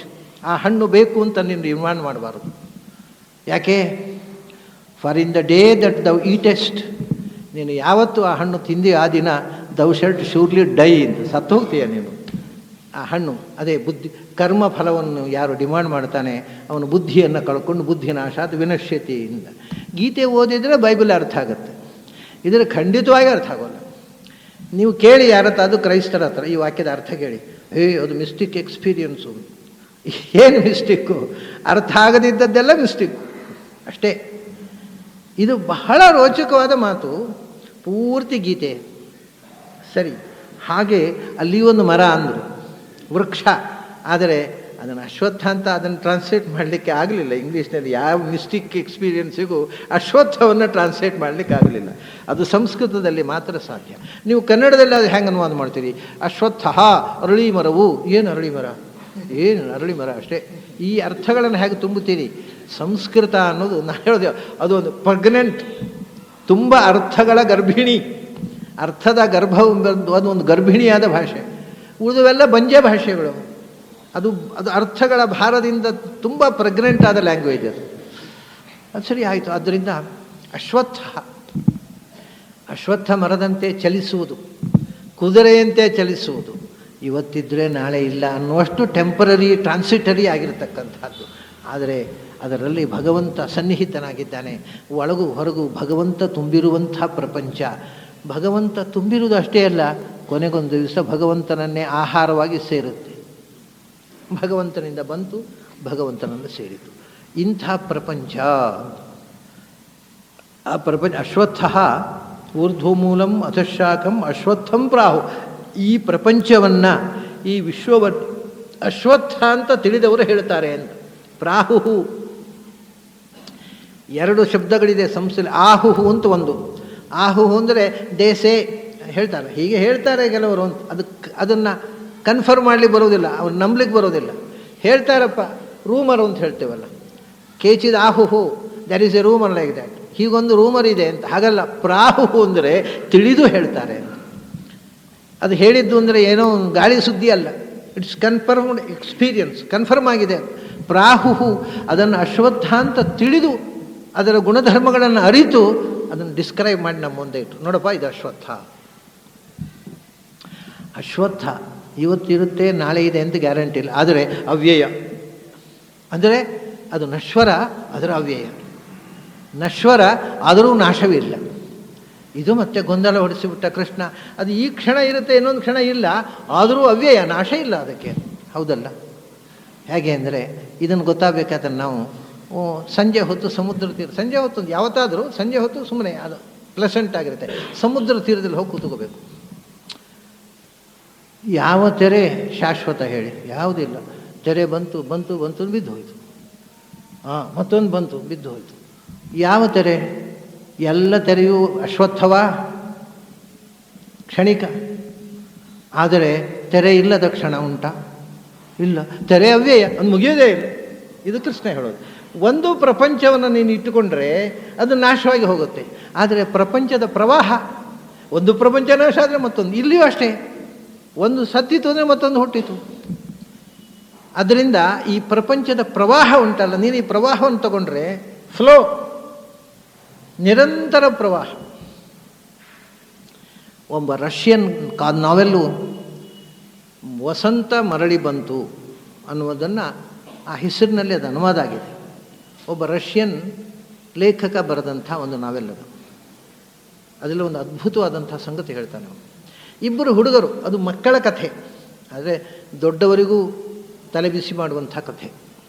ನನಗೆ ಬಹಳ ಖುಷಿಯಾಗುತ್ತೆ. ಸಣ್ಣ ಮಕ್ಕಳಿಗೆ ಇಂಥ ಅದ್ಭುತ ಕಥೆಗಳನ್ನು ರಷ್ಯಾದಲ್ಲಿ ಕೊಡ್ತಾರಲ್ಲ. ನಾವು ಮಕ್ಕಳ ಸಾಹಿತ್ಯವೇ ಇಲ್ಲಿ ಬಹಳ ದುರ್ಬಲವಾಗಿಬಿಟ್ಟಿದೆ. ಅದು ಇಬ್ಬರು ಮಕ್ಕಳು ಹೈಸ್ಕೂಲಿಗೆ ಹೋಗೋ ಹುಡುಗರು. ಅವನು ಹೈಸ್ಕೂಲಿಗೆ ಹೋಗ್ತಾ ಇರ್ತಾನೆ, ಇಬ್ಬರು ಒಟ್ಟಿಗೆ ಹೋಗ್ತಾರೆ. ಅಲ್ಲಿ ಒಬ್ಬ ಹುಡುಗ ಹೇಳ್ತಾನೆ, ನನಗೊಂದು ವಿಷಯ ಹೊಳಿತಾ ಇದೆ. ಏನು ನೋಡು, ನಾವು ಹೋಗ್ತೇವೆ ಶಾಲೆ ಹೋಗೋ ದಾರಿಯಲ್ಲಿ ಮರಗಳಿವೆ. ಅವನು ಮೊನ್ನೆ ನೋಡುವಾಗ ಮರಗಳು ಎಲ್ಲ ಎಲೆಗಳು ಹಣ್ಣಾಗಿತ್ತು, ಹಸಿರು ಇತ್ತು, ಇದ್ದಕ್ಕಿದ್ದ ಹಾಗೆ ಹಣ್ಣಾಯಿತು. ಮರಗಳ ಹಣ್ಣಾದ ಎಲೆಗಳನ್ನು ನೋಡಿದ್ರೆ ಎಲ್ಲೆಲ್ಲ ಉದುರಿ ಹೋಯಿತು ಅಂತ ನೋಡಿದ್ರೆ ಇವತ್ತು ಪುನಃ ಚಿಗುರಿದೆ. ಸೊ ಹಸಿರು ಎಲೆ ಆಗೋದು, ಅದು ಹಣ್ಣಾಗೋದು, ಉದುರೋದು, ಪುನಃ ಚಿಗುರೋದು. ಅಂದರೆ ಇದು ನಿರಂತರತೆ ಇದೆ. ಅದರಲ್ಲಿ ಒಂದು ಬದಲಾವಣೆಯ ಜೊತೆಗೆ ಆ ಒಂದು ನಿರಂತರತೆ ಇದೆ. ಮತ್ತೆ ಪುನಃ ಹೊಸ ಚಿಗುರು ಬಂತು, ಮತ್ತೆ ಎಲೆ ಆಯಿತು. ಇದನ್ನು ನೋಡಿದರೆ ನನಗೇನನ್ನಿಸುತ್ತೆ ಗೊತ್ತಾ ಅಂತಾನೆ ಆ ಹುಡುಗ ತಮ್ಮ ಕ್ಲಾಸ್ಮೇಟ್ ಅದು. ಏನು, ನಾವು ಹಾಗೆ ಒಂದು ದಿವಸ ಬೆಳೀತದೆ, ಹಣ್ಣಾಗತ್ತೆ, ಬಿದ್ದು ಹೋಗುತ್ತೆ ಈ ದೇಹ, ಮತ್ತೊಂದು ದೇಹದಲ್ಲಿ ಬರ್ತೀವಿ ನಾವು ಅಂತಾನೆ ಆ ಹುಡುಗ ಫಿಲಾಸಫಿ ಹೇಗೆ ತಂದ ನೋಡಿ. ಹೈಸ್ಕೂಲ್ ಒಬ್ಬ ಹುಡುಗರ ಬಾಯಲ್ಲಿ, ಅದು ರಷ್ಯಾದಲ್ಲಿ, ಅವ್ರು ನಾಸ್ತಿಕರು. ನೋಡ್ತಾನೆ, ನಾವು ಹಾಗೆ ಒಂದು ಬೆಳಿತೇವೆ, ಎಲೆ ಚಿಗುರು ಎಲೆ, ಆಮೇಲೆ ಹಣ್ಣಾಗತ್ತೆ, ಉದುರಿ ಹೋಗುತ್ತೆ, ಮತ್ತೊಂದು ಚಿಗುರು ಬರುತ್ತೆ, ನಾವು ಮತ್ತೊಂದು ಇನ್ನೊಂದು ದೇಹದಲ್ಲಿ ಚಿಗುರುತ್ತೇವೆ ಅಂತಾನೆವ. ಆವಾಗ ಇನ್ನೂ ಅದ್ಭುತ ಏನು ಗೊತ್ತುಂಟ, ಆ ಮತ್ತೊಬ್ಬ ಹುಡುಗ ಹೇಳ್ತಾನೆ, ನೀನು ಹೇಳೋದು ನಿಜ, ನನಗೂ ಹಾಗೆ ಅನ್ನಿಸ್ತಾ ಇದೆ ಅಂತಾನೆ. ಯಾಕೆ ಅಂದರೆ ಅವು 14-15 ವರ್ಷ, ಸ್ವಲ್ಪ ಕಿಟಕಿಯಲ್ಲಿ ಕದ್ದು ಪಕ್ಕದ ಮನೆ ಹುಡುಗಿಯರು ನೋಡುವ ಪ್ರಾಯ. ಅವನು ಹೇಳ್ತಾನೆ, ನನಗೂ ಹಾಗೆ ಅನಿಸಿದೆ. ಯಾಕೆ, ನಮ್ಮ ಪಕ್ಕದ ಮನೆಯಲ್ಲಿ ಒಬ್ಬಳು ಹುಡುಗಿದ್ದಾಳೆ. ಹೌದು, ಅದು ಏನಿದ್ದರೆ ಪುಷ್ಕಿನ್ನು, ನಮ್ಮ ಟೆಕ್ಸ್ಟ್ ಬುಕ್ಕಿನಲ್ಲಿ ಪುಷ್ಕಿನ್ನು ಬರೆದ ಕವನ ಉಂಟಲ್ವ, ಅದು ಒಂದು ಹುಡುಗಿಯನ್ನು ವರ್ಣನೆ ಮಾಡಿದಾನಲ್ಲ, ಹಾಗೆ ಇದೆ ಅದು. ಹಾಗಾದರೆ ಆ ಹುಡುಗಿ ಹುಟ್ಟಿರಬೇಕು ಅದು. ಅದು ಹೇಗಲ್ಲ, ಆ ಏಜಿಗೆ ತಕ್ಕಂತೆ ಆ ಕಥೆಗಳನ್ನು ಅವನು ಬೆಳೆಸಿಕೊಂಡು ಹೋದ ರೀತಿ, ಅವನು ಪುಷ್ಕಿನ್ನು ವರ್ಣನೆ ಮಾಡಿದ ಹುಡುಗಿ ಹಾಗೆ ಇದೆ, ಅದೇ ಹುಡುಗಿ ಹುಟ್ಟಿರಬೇಕು ಅದು. ಹೀಗೆ ಕಥೆಯನ್ನೇ ಬೆಳೆಸಿಕೊಂಡು ಹೋಗ್ತಾರೆ. ಇದು ಮನೆಯಲ್ಲಿ ತಂದೆ ತಾಯಿಗೆ ಸುದ್ದಿ ಹೋಗುತ್ತೆ, ಈ ಆತ್ಮ ನಿತ್ಯ, ಅವನು ಸಾಯವಲ್ಲ, ಅವನು ಸತ್ತರೆ ಮತ್ತೊಂದು ದೇಹದಲ್ಲಿ ಹುಟ್ಟಿ ಬರ್ತಾನೆ, ಹೀಗೆಲ್ಲ ಏನೇನು ಹುಚ್ಚು ಮಾತಾಡ್ತಾ ಇದ್ದಾನೆ ನಿಮ್ಮ ಹುಡುಗ ಅಂತ ಆಕ್ಷೇಪ ಮಾಡಿ. ತಂದೆ ಎಂಜಿನಿಯರು, ತಾಯಿ ಡಾಕ್ಟ್ರು ಈ ಹುಡುಗನಿಗೆ. ಸರಿ, ತಂದೆ ಮನೆ ಬಂದು ಬೈತಾನೆ, 20ನೇ ಶತಮಾನ, ಇಷ್ಟು ವಿಜ್ಞಾನ ಮುಂದುವರೆದಿದೆ, ಇನ್ನೂ ಆತ್ಮನಿತ್ಯ ಅನ್ನೋ ಮೂಢನಂಬಿಕೆ ಬೆಳೆಸ್ಕೊಂಡಿದೆಯಲ್ಲ, ನಿನಗೆ ಬುದ್ಧಿ ಇದೆಯಾ ಅಂತ ಕೇಳ್ತಾನೆ ತಂದೆ. ಆವಾಗ ತಾಯಿ ಹೇಳ್ತಾಳೆ, ಡಾಕ್ಟ್ರವಳು, ಯಾರಿಗೂ ಗೊತ್ತು, ನಮಗೆ ಬುದ್ಧಿ ಇಲ್ಲವೇನೋ, ನಾವೇ ತಪ್ಪು ತಿಳ್ಕೊಂಡಿದ್ದೇವೇನೋ, ಆ ಹುಡುಗನದ್ದೇ ಸರಿ ಇದ್ರೂ ಇರ್ಬೋದು ಅಂತ. ನೋಡಿ ಹೇಗೆ ಹೋಗುತ್ತೆ ಆ ಮಾತುಗಾರಿ. ನಾವೇ ತಪ್ಪು ತಿಳ್ಕೊಂಡಿರ್ಬೋದು, ನಮ್ಮ ವಿಜ್ಞಾನವೇ ನಮ್ಮನ್ನು ದಾರಿ ತಪ್ಪಿಸಿರ್ಬಹುದು. ಆತ್ಮ ನಿತ್ಯ ಇದ್ದರೂ ಇರಬಹುದು, ಆ ಹುಡುಗನದ್ದೇ ಸತ್ಯ ಇದ್ದರೂ ಇರಬಹುದು, ಯಾರು ಹೇಗೆ ತೀರ್ಮಾನ ಮಾಡೋದು ಅಂತಾಳೆ. ಅವಳು ಹೇಳ್ತಾನೆ, ಯಾಕೋ ನಿನಗೂ ಯಾಕೆ ಬುದ್ಧಿಗೆಟ್ಟಿತು ಅಂತ ಬೈತಾನೆ ಹೆಂಡತಿಗೆ. ಅವಳು ಹೇಳ್ತಾಳೆ, ನೋಡು, ನಾನು ಡಾಕ್ಟ್ರು, ನನ್ನ ಹಾಸ್ಪಿಟಲಿಗೆ ಒಬ್ಬ ತನ್ನ ಮಗುವನ್ನು ಕರ್ಕೊಂಡು ಬಂದ. ಏನೂ ಕಾಂಪ್ಲಿಕೇಶನ್ ಇರಲಿಲ್ಲ, ಮಗುವಿಗೆ ಕೆಲವು ಸ್ವಲ್ಪ ರೋಗ ಲಕ್ಷಣಗಳಿತ್ತು. ನಾನು ಅವನಿಗೆ ಎಶ್ಯೂರೆನ್ಸ್ ಕೊಟ್ಟೆ, ನಿನ್ನ ಮಗುವನ್ನು ನಾನು ಬದುಕಿಸಿಕೊಡ್ತೇನೆ ಅಂತ ನಾನು ಭರವಸೆ ಕೊಟ್ಟೆ. ಆದರೆ ನನ್ನಿಂದ ಮಗುವನ್ನು ಬದುಕಿಸೋದಾಗಲಿಲ್ಲ, ಅದು ಸತ್ತು ಹೋಯಿತು. ಹಾಗಾಗಿ ಹುಟ್ಟು ಸಾವು ಯಾವುದೂ ನಮ್ಮ ಕೈಯಲ್ಲಿಲ್ಲ, ಎಲ್ಲ ಸತ್ಯ ನಮ್ಗೆ ಗೊತ್ತಿದೆ ಅಂತ ಅನ್ನೋ ಭ್ರಮೆ ಯಾಕೆ ನಮಗೆ ಅಂತಾಳೆ ಅವಳು ಡಾಕ್ಟ್ರಾಗಿ. ಇವರು ಹೇಳ್ತಾನೆ, ನಿನಗೂ ನಿನ್ನ ಮಗನ ಹುಚ್ಚು ನಿನಗೂ ತಾಗಿದೆ, ನನಗಂತೂ ಇಂಥ ಭ್ರಮೆಗಳಿಲ್ಲ. ನನಗೆ ಮುದ್ದೆ ಸತ್ತ ಮೇಲೆ ಏನಾಗುತ್ತೆ, ಸತ್ತ ಮೇಲೆ ಜೀವ ಉಂಟೋ, ಅದು ಇದ್ದರೆ ಏನಾಗುತ್ತೆ, ಅದು ನರಕಕ್ಕೆ ಹೋಗುತ್ತೋ, ಅದು ಇದೆಲ್ಲ ಯಾವ ಯೋಚನೆಯೂ ಇಲ್ಲ. So I am very happy. ನಿನ್ನ ಹಾಗೆ ಈ ಗೊಂದಲಗಳಿಲ್ಲ, ಸತ್ತ ಮೇಲೆ ಜೀವ ಉಂಟಾ ಅಂತ ತಲೆಬಿಸಿ ಮಾಡಿಕೊಂಡು ಹಾಳಾಗುವ ಪ್ರಶ್ನೆ ಇಲ್ಲ, ನಾನು ಆನಂದವಾಗಿದ್ದೇನೆ ಅಂತ. ಅದಕ್ಕೆ ಹೆಂಡತಿ ಹೇಳ್ತಾಳೆ, ಓಹೋ, ಸತ್ತ ಮೇಲೆ ಜೀವ ಉಂಟೋ ಇಲ್ಲೋ ಅನ್ನೋದರ ಬಗ್ಗೆ ಯೋಚನೆಯೇ ಇಲ್ಲದೆ ಇರುವುದರಿಂದ, ಅಂದರೆ ಇಗ್ನೊರೆನ್ಸ್ ಈಸ್ ಬ್ಲಿಸ್ ಅಂತ, ಅದರ ಬಗ್ಗೆ ಗೊತ್ತಿಲ್ಲದೆ ಇರೋದ್ರಿಂದ ಆನಂದ ಅಲ್ವಾ. ನಿನಗಿಂತಲೂ ಆನಂದವಾದ ಒಂದು ಪ್ರಾಣಿ ಉಂಟು, ಯಾವುದು? ನೆರೆಮನೆಯ ಹಂದಿ. ಯಾಕೆ? ಅದನ್ನು ನಾಳೆ ಪದಾರ್ಥ ಮಾಡಿ ತಿಂತಾರೆ, ಅದಕ್ಕೆ ನಾಳೆ ಸಾಯ್ತೇನೆ ಅನ್ನೋದು ಗೊತ್ತಿಲ್ಲದೆ ಖುಷಿಯಲ್ಲಿದೆ. ಆದರೆ ನಾಳೆ ಏನಾಗುತ್ತೆ ಅನ್ನೋದು ಗೊತ್ತಿಲ್ಲದೆ ಇರುವುದೇ ಆನಂದ. ಆದರೆ ಮನುಷ್ಯರಿಗಿಂತ ಹಂದಿ ಹೆಚ್ಚು ಸುಖವಾಗಿದೆ ಅಂತಾರೆ. ಅಲ್ಲಿಗೆ ನಾವೆಲ್ಲ ಮುಗಿಯುತ್ತೆ. ಎಷ್ಟು ಸ್ಟರ್ ಮಾಡಿಬಿಡ್ತಾನೆ ನಮ್ಮನ್ನು ಸತ್ಯದ ಕಡೆಗೆ, ಆ ಮಕ್ಕಳನ್ನು ಸತ್ಯದ ಚಿಂತನೆಗೆ ತಿರುಗಿಸಿ. ಎಷ್ಟು ಬ್ಯೂಟಿಫುಲ್ ಆದ ಸ್ಟೋರಿ ನೋಡಿ. ಇದು ಎಚ್ಚರಿಸುವ ವಿಧಾನ, ಒಂದು ಸಾಹಿತ್ಯ ಮಾಡಬೇಕಾದ ಕೆಲಸ. ಯಾಕೆ ಹೇಳಿದೆ ಇಲ್ಲಿ ಅಂದರೆ, ಆ ಬದಲಾವಣೆ, ಚಿಗುರೆಲೆ, ಆಮೇಲೆ ಅದು ಹಸಿರಾಗೋದು, ಎಲೆ ದೊಡ್ಡದಾಗೋದು, ಹಣ್ಣಾಗೋದು, ಉದುರೋದು, ಮತ್ತೆ ಚಿಗುರೋದು, ಇದೇ ನಿರಂತರ ಚಲನಶೀಲ. ಆದರೆ ಆ ಚಲನೆಯಲ್ಲಿ ಅದು ಕ್ಷಣಕ್ಕೆ ಬದಲಾಗುತ್ತೆ, ಆದರೆ ನಿರಂತರವಾಗಿ ಬದಲಾಗುತ್ತೆ. ಇದೇ ಅವ್ಯಯಂ. ತೆರೆ ಬೀಳುತ್ತೆ, ತೆರೆ ಮುಗೀತು ಅಂದರೆ ಮತ್ತೊಂದು ತೆರೆ ಬಂತು. ಸೊ ತೆರೆಯ ಪರಂಪರೆ ನಿರಂತರ. ಆದರೆ ಒಂದೊಂದು ತೆರೆ ತಗೊಂಡ್ರೆ ನಶ್ವರ. ಪ್ರಪಂಚವೂ ಹಾಗೆ. ಒಂದೊಂದು ಪ್ರಪಂಚ ತಗೊಂಡ್ರೆ, ಒಂದೊಂದು ದೇಹ ತಗೊಂಡ್ರೆ ಅದು ಮುಗೀತು, ಯಾವಾಗಲೂ ಹುಟ್ಟಿತು, ಸತ್ತಿತು. ಆದರೆ ಮತ್ತೊಂದು ಕಡೆ ಚಿಗುರಿತು, ಮತ್ತೊಂದು ಜೀವವಾಗಿ ಹುಟ್ಟಿತು. ಹೀಗೆ ನೀವು ತಗೊಂಡ್ರೆ ಇದಕ್ಕೆ ತುದಿಯಿಲ್ಲ, ಬುಡವೂ ಇಲ್ಲ. ಅನಾದಿ ಅನಂತವಾದ ಪ್ರವಾಹ. ಅದರ ಮಧ್ಯದ ಒಂದೊಂದು ತೆರೆಗಳು ಹುಟ್ಟುತ್ತವೆ, ಸಾಯ್ತವೆ, ಹುಟ್ಟುತ್ತವೆ, ಸಾಯ್ತವೆ. ಅದು ಟೆಂಪರರಿ, ಅದು ಅಶ್ವತ್ಥ. ಇವತ್ತಿದೆ, ನಾಳೆ ಇಲ್ಲ. ಆದರೆ ಎಲ್ಲವೂ ಎಲ್ಲ ಕಾಲದಲ್ಲೂ ಇದೆ. ಅದರ ಬದಲಾವಣೆಯ ಜೊತೆಗೆ ಇವತ್ತಿದ್ದ ಹಾಗೆ ನಾಳೆ ಇಲ್ಲ ಅಷ್ಟೇ. ಇವತ್ತಿದ್ದದ್ದು ನಾಳೆ ಇದೆ, ಇವತ್ತಿದ್ದ ಹಾಗೆ ನಾಳೆ ಇಲ್ಲ. ಒಂದು ಕಟ್ಟಿಗೆ ಮರ ಇತ್ತು, ಮರ ಸತ್ತಿತು ಒಂದು ಒಡೆದೆವು, ಒಡೆದು ಫ್ಯೂಯಲ್ ಮಾಡಿದೆವು, ಕಟ್ಟಿಗೆ ಆಯಿತು. ಆಯಿತಾ? ಮರ ಇದ್ದದ್ದು ಕಟ್ಟಿಗೆ ಆಯಿತು, ಹೋಗಲಿಲ್ಲ, ನಾಶ ಆಗಲಿಲ್ಲ. ಮರ ಸತ್ತಿತು ಅಂತೆ, ಮರ ಸತ್ತಿಲ್ಲ, ಕಟ್ಟಿಗೆ ಆಯಿತು. ಮರಕ್ಕೆ ಅಸ್ತಿತ್ವ ಇದೆ. ಕಟ್ಟಿಗೆಯನ್ನು ಒಲೆಗಿಟ್ಟೆವು, ಬಿಸಿನೀರು ಕಾಯಿಸಲಿಕ್ಕೆ ಅಥವಾ ಅಡುಗೆ ಮಾಡಲಿಕ್ಕೆ, ಮಡಿ ಅಡುಗೆ ಆಗೋದು, ದೇವರ ಸಮರ್ಪಣೆಗೆ. ಅದನ್ನು ಗ್ಯಾಸ್ ಗೀಸೆಲ್ಲ ಆಗೋದು, ಅದು ಕಟ್ಟಿಗೆ ಇಟ್ಟೆವು. ಸರಿ, ಕಟ್ಟಿಗೆಯಲ್ಲಿ ಅನ್ನ ಬೆಂದಿತ್ತು. ಏನಾಯಿತು? ಕಟ್ಟಿಗೆ ನಾಶ ಆಗಲಿಲ್ಲ, ಬೂದಿ ಆಯಿತು. ಸೊ ಅದು ಹೋಗಲಿಲ್ಲ, ಬದಲಾವಣೆ ಆಗ್ತಾ ಹೋಯಿತು, ರೂಪಾಂತರ, ಒಂದು ಬೂದಿ ಆಯಿತು. ಮತ್ತು ಅಲ್ಲಿಗೆ ಮುಗಿಲಿಲ್ಲ ಕಥೆ. ಆ ಬೂದಿಯನ್ನು ಕೊಂಡೋಗಿ ನಾವು ತೋಟದ ಗುಲಾಬಿ ಗಿಡಕ್ಕೆ ಹಾಕಿದೆವು, ಗುಲಾಬಿ ಹೂ ಆಯಿತು. ಅರೆ, ಏನೋ ಆಗ್ತಾ ಇರುತ್ತಲ್ಲ, ಯಾವುದೂ ಕೂಡ ನಾಶವಾಗುವುದಿಲ್ಲ, ಮತ್ತು ಬದಲಾಗ್ತಾ ಇರ್ತದೆ. ಅದೇ ರೀತಿ ಹುಟ್ಟುವುದು ಅಂದರೆ ಒಂದು ಬದಲಾವಣೆ, ಸಾಯುವುದು ಒಂದೊಂದು ಬದಲಾವಣೆ, ಸಾವಂತಿಲ್ಲ ಅಂತ. ಅದೇ ಇದೆಲ್ಲ ಎಂಥ ಅನಾಲಿಸಿಸ್ ಆಗಿ ಅವ್ರು ಮಾಡಿರ್ತಕ್ಕ ಅನಾಲಿಟಿಕಲ್ ಮೈಂಡ್. ಅದು ಏನು ಅನಾಲಿಸಿಸ್ ಮಾಡ್ತಿದೆ ನೋಡಿ. ಹುಟ್ಟುವುದು ಅಂತಿಲ್ಲ, ಅದೊಂದು ಬದಲಾವಣೆ. ಸಾಯುವುದು ಒಂದು ಬದಲಾವಣೆ ಅಷ್ಟೇ. ಹುಟ್ಟುವುದು ಸಾಯುವುದು ಅಂತ ಇಲ್ಲವೇ ಇಲ್ಲ. ಹೌದಲ್ಲ? ನೋಡಿ, ಈಗ ಯಾವುದು ಸಾಯುವುದು? ಆತ್ಮ ಮತ್ತು ದೇಹ ಎರಡಿದೆ ಅಂತ ಇಟ್ಕೊಳ್ಳಿ. ಅದನ್ನೇ ಕೃಷ್ಣ ಗೀತೆಯಲ್ಲಿ ಪ್ರಾರಂಭದಿಂದ ಹೇಳ್ಕೊಂಡು ಬಂದದ್ದು. ಸಾಯುವುದು ಯಾವುದು? ಆತ್ಮಕ್ಕೆ ಸಾವಿಲ್ಲ ಅಂತೀವಿ. ಅದು ಈ ದೇಹ ಹುಟ್ಟು ಮುಂಚೆ ಇತ್ತು. ಆ ಆತ್ಮ ಪ್ರವೇಶ ಮಾಡಿದ್ದರಿಂದ ಈ ದೇಹ ರಚನೆ ಆಯಿತು ತಾಯಿಯ ಹೊಟ್ಟೆ ಒಳಗೆ. ಅದು ಜೀವ ಪ್ರವೇಶ ಮಾಡದಿದ್ದರೆ ಬಾಡಿ ಫಾರ್ಮೇ ಆಗ್ತಿರಲಿಲ್ಲ. ಆಮೇಲೆ ಆ ಜೀವ ಹೊರಟೋದು. ಹಾಗಾದ್ರೆ ಆತ್ಮ ಸಾಯೋದಿಲ್ಲ. ಮತ್ತೇನು ಸತ್ತಿತ್ತು ಅಂತ ಹೇಳಬೇಕು? ದೇಹ ಸತ್ತಿತ್ತು ಅಂತ ಹೇಳಬೇಕು. ದೇಹ ಸಾಯುತ್ತಾ? ಯಾಕೆಂದರೆ ದೇಹ ಅಂದರೆ ಏನು? ಮಣ್ಣು, ನೀರು, ಬೆಂಕಿ, ಜಡಕ್ಕೆ ಸಾವುಂಟಾ? ಈಗ ಮಡಕೆ ಹೊತ್ತು ಹಾಕಿದೆವು, ಮಡಕೆ ಬಿತ್ತು ಒಡೆಯಿತು ಅಂತ ಎಲ್ಲರೂ ನಿನ್ನೆ ನಮ್ಮ ಮನೇಲಿ ಒಂದು ಮಡಕೆ ಇತ್ತು, ಇವತ್ತು ಸತ್ತೋಯ್ತು ಅಂತ ಹೇಳ್ತೇವ? ಮಡಕೆ ಸಾಯೋಲ್ಲ, ಆತ್ಮಕ್ಕೆ ಸಾವಿಲ್ಲ, ಜಡ ಸಾಯೋಲ್ಲ. ಮತ್ತು ಸಾಯೋದು ಯಾರು? ಹೌದಲ್ಲ? ನಾವು ಇಷ್ಟೆಲ್ಲ ಯೋಚನೆ ಮಾಡಿರಲಿಲ್ಲ. ಹೌದು, ಯಾವುದು ಸಾಯೋದು? ಯಾವುದು ಅಂದರೆ ಆತ್ಮ ಮತ್ತು ಜಡ, ಅದು ಎರಡು ಒಟ್ಟಾಗುವುದೇ ಹುಟ್ಟುವುದು, ಬೇರೆ ಆಗುವುದೇ ಸಾಯುವುದು ಅಷ್ಟೇ. ಶರೀರದ ಒಳಗೆ ಜೀವ ಸೇರಿಕೊಂಡ್ರೆ ಹುಟ್ಟಿದ, ಶರೀರದಿಂದ ಹೊರಗೆ ಹೋದರೆ ಸತ್ತ. ಹಾಗಾದರೆ ಜೀವ ಜಡಗಳ ಸಮಾಗಮವೇ ಜನನ, ಜೀವ ಜಡಗಳ ಬೇರ್ಪಡಿಕೆಯೇ ಮರಣ ಹೊರತು ನಿಜವಾಗಿ ಸಾಯುವುದು ಅಂತಿಲ್ಲ, ಹುಟ್ಟುವುದು ಅಂತಿಲ್ಲ. ಯಾವುದೂ ಸಾಯುವುದಿಲ್ಲ, ಯಾವುದೂ ಹುಟ್ಟುವುದಿಲ್ಲ. ಬರೀ ಬದಲಾವಣೆ, ರೂಪಾಂತರ ಹೊಂದುವುದನ್ನು ಸಾಯುವುದು ಅಂತೇವೆ ನಾವು ಅಷ್ಟೇ. ಅದು ಹುಟ್ಟುವುದು ಒಂದು ರೂಪಾಂತರ ಅಲ್ವ? ಹಾಗಾದರೆ ಹುಟ್ಟುವುದು ಒಂಥರ ಸಾಯುವುದು, ಸಾಯುವುದು ಅಂದರೆ ಒಂಥರ ಹುಟ್ಟುವುದು. ಬದಲಾವಣೆ ಯಾವುದನ್ನು ನಮಗೆ ಖಚಿತವಾಗಿ ಇದು ಹುಟ್ಟು ಇದು ಸಾವು ಅಂತ ಹೇಳಲಿಕ್ಕೆ ಆಗದ ಸ್ಥಿತಿಯಲ್ಲಿ ನಾವಿದ್ದೇವೆ. ಅದನ್ನೇ ಇಲ್ಲಿ ಅಶ್ವತ್ಥ ನಿರಂತರ ಬದಲಾಗ್ತಾ ಇರ್ತದೆ. ಆದರೆ ಯಾವುದೂ ಸಾಯೋಲ್ಲ, ಅವ್ಯಯ. ಯಾವುದು ಇದ್ದ ಹಾಗಿರೋಲ್ಲ, ಆದರೆ ಯಾವುದೂ ಪೂರ್ಣ ಸಾಯೋಲ್ಲ. ಅದರಿಂದ ಅಶ್ವತ್ಥಂ ಪ್ರಾಹುರ್ ಅವ್ಯಯಂ ಅಂತ. ಇದು ಅಳಿವಿರದಂಥ ಅಶ್ವತ್ಥ. ಇದನ್ನು ಇವಾಗ ಇಷ್ಟ ಅರ್ಥ ಆಯಿತು ನಮಗೆ. ಆದರೆ ಊರ್ಧ್ವ ಮೂಲಂ ಅಥ ಶಾಖಂ ಅನ್ನೋದನ್ನು ನಾವು ಇನ್ನೂ ಪೂರ್ತಿ ಗ್ರಹಣ ಮಾಡಿಲ್ಲ. ಇದರ ಮೂಲ ಮೇಲಿದೆ ಅಂತ. ಮೇಲೆ ಇರುವುದು ಅಂದರೆ ಏನು ಗೊತ್ತುಂಟ? ಊರ್ಧ್ವ ಅಂದರೆ ಮೇಲೆ ಅಂತ ಅನ್ನೋದೊಂದು ಅರ್ಥ. ಮತ್ತೊಂದು ಅರ್ಥ ಊರ್ಧ್ವ ಅಂದರೆ ಉತ್ತಮವಾದದ್ದು ಅಂತ. ಮೇಲೆ ಇರುವುದು ಅನ್ನೋದು ಕೂಡ, ನಾವೀಗ ದೇವ್ರ ಬಗ್ಗೆ ಮಾತಾಡುವಾಗ ನಮ್ಮ ಕೈ ಹೇಗಾಗತ್ತೆ ಹೇಳಿ? ದೇವರಿಗೇ ಗೊತ್ತು ಅಂತ ಹೀಗೆ ಮೇಲೆ ಹೋಗೋದನ್ನು. ದೇವರು ಅಂತ ಹೇಳಿದವಳೆ ಅದು ದೇವರಿಗೇ ಗೊತ್ತು ಅಂತ. ಅದೇನು ದೇವರು ಇಲ್ಲಿ ಕೆಳಗಿಲ್ವ? ದೇವರಿಗೇ ಗೊತ್ತು ಅಂತ ಹೀಗೆ ಹೇಳಬಾರ್ದು. ದೇವರಿಗೇ ಗೊತ್ತು ಅಂತ ಹೀಗೆ ಹೇಳಬಾರ್ದ? He is omnipresent, he is everywhere.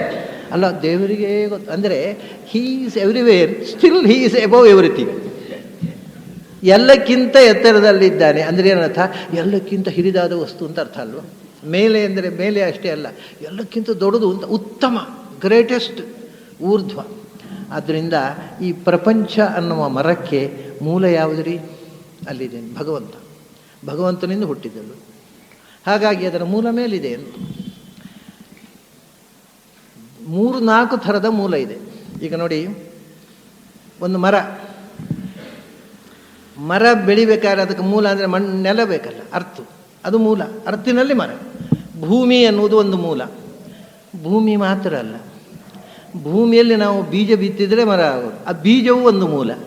ಬೀಜ ಹಾಕಿದ ಕೂಡಲೇ ಅದು ಬೇರು ಟಿಸಿಲು ಹೊಡಿತದೆ, ಬೇರು ಕೂಡ ಮೂಲ. ಮರ ಗಟ್ಟಿ ನಿಲ್ಲುವುದು ಬೇರಿನಿಂದ. ಹಾಗಾದರೆ 3 ಥರದ ಮೂಲಗಳಿವೆ. ಒಂದು ಭೂಮಿ, ಬೀಜ ಮತ್ತು ಬೇರು. ಅಷ್ಟೇ ಅಲ್ಲ ಅಂದರು, ಭೂಮಿ ಅನ್ನುವುದು ಮರಕ್ಕೆ ಆಧಾರ. ಭೂಮಿ ಮರವನ್ನು ಹೊತ್ತುಕೊಳ್ಳಿಕ್ಕೆ ಕಾರಣ ಏನು ಅಂದರೆ, ಭೂಮಿಗೆ ಆ ಶಕ್ತಿ ಬಂದದ್ದು ಯಾವುದರಿಂದ ಅಂದರೆ ಅಲ್ಲಿ ಒಂದು ದೇವತೆ ಇದೆ. ಭೂಮಿಯ ಕ್ವಾಲಿಟಿಯನ್ನು ನಿಯಂತ್ರಿಸುವಂಥ ಒಂದು ಚೇತನ ಇದೆ, ಅದು ಭೂದೇವತೆ ಅಂತ. ಭೂಮಿದೇವಿ ಅಂತ ನಾವು ಹೇಳ್ತೇವೆ. ಭೂಮಿದೇವಿ ಮಹಾಭಾಗೇ ವಿಷ್ಣು ಪ್ರಿಯತಮೇ ಶುಭೇ ಅಂತ ಹೇಳ್ಕೊಂಡು ಬೆಳಗಾತ ಎದ್ದು ಪಾದಸ್ಪರ್ಶಂ ಕ್ಷಮಸ್ವಮೇ, ಓ ತಾಯಿ ನಾನು ನಿನ್ನ ಮೇಲೆ ಕಾಲಿಟ್ಟು ನಡೀತಾ ಇದ್ದೀನಿ, ಹೇಳು ಮುಂಚೆ, ಕಾಲು ಊರು ಮುಂಚೆ ಹಾಸಿಗೆಯಲ್ಲಿ ಮಲಗಿದ್ದಾಗ ಹೇಳೋ ಮಂತ್ರ, ಪಾದಸ್ಪರ್ಶಂ ಕ್ಷಮಸ್ವ, ನಾನು ನಿನ್ನ ಮೇಲೆ ಮಲಮೂತ್ರ ವಿಸರ್ಜನೆ ಮಾಡ್ತೀನಿ, ನಿನ್ನ ಮೇಲೆ ಕಾಲಿಟ್ಟು ನಡೀತೀನಿ. ಯಾಕೆಂದರೆ ನೀನು ತಾಯಿ, ಮತ್ತು ಮಕ್ಕಳು ತಾಯಿಯ ಮೈಯಲ್ಲದೆ ಇನ್ನೆಲ್ಲಿ ಮಲಮೂತ್ರ ಮಾಡಬೇಕು? ತಾಯಿ ಹೆಗಲ ಮೇಲೆ ಎತ್ತಿ ಕೂಡದೆ ಇನ್ನೆಲ್ಲಿ ಕೂಡಬೇಕು? ನೀನು ತಾಯಿ ಅಲ್ವಾ, ನಿನ್ನ ಎದೆ ಮೇಲೆ ನಡೀತೀನಿ ನಾನು ಕಾಲಿಟ್ಟು,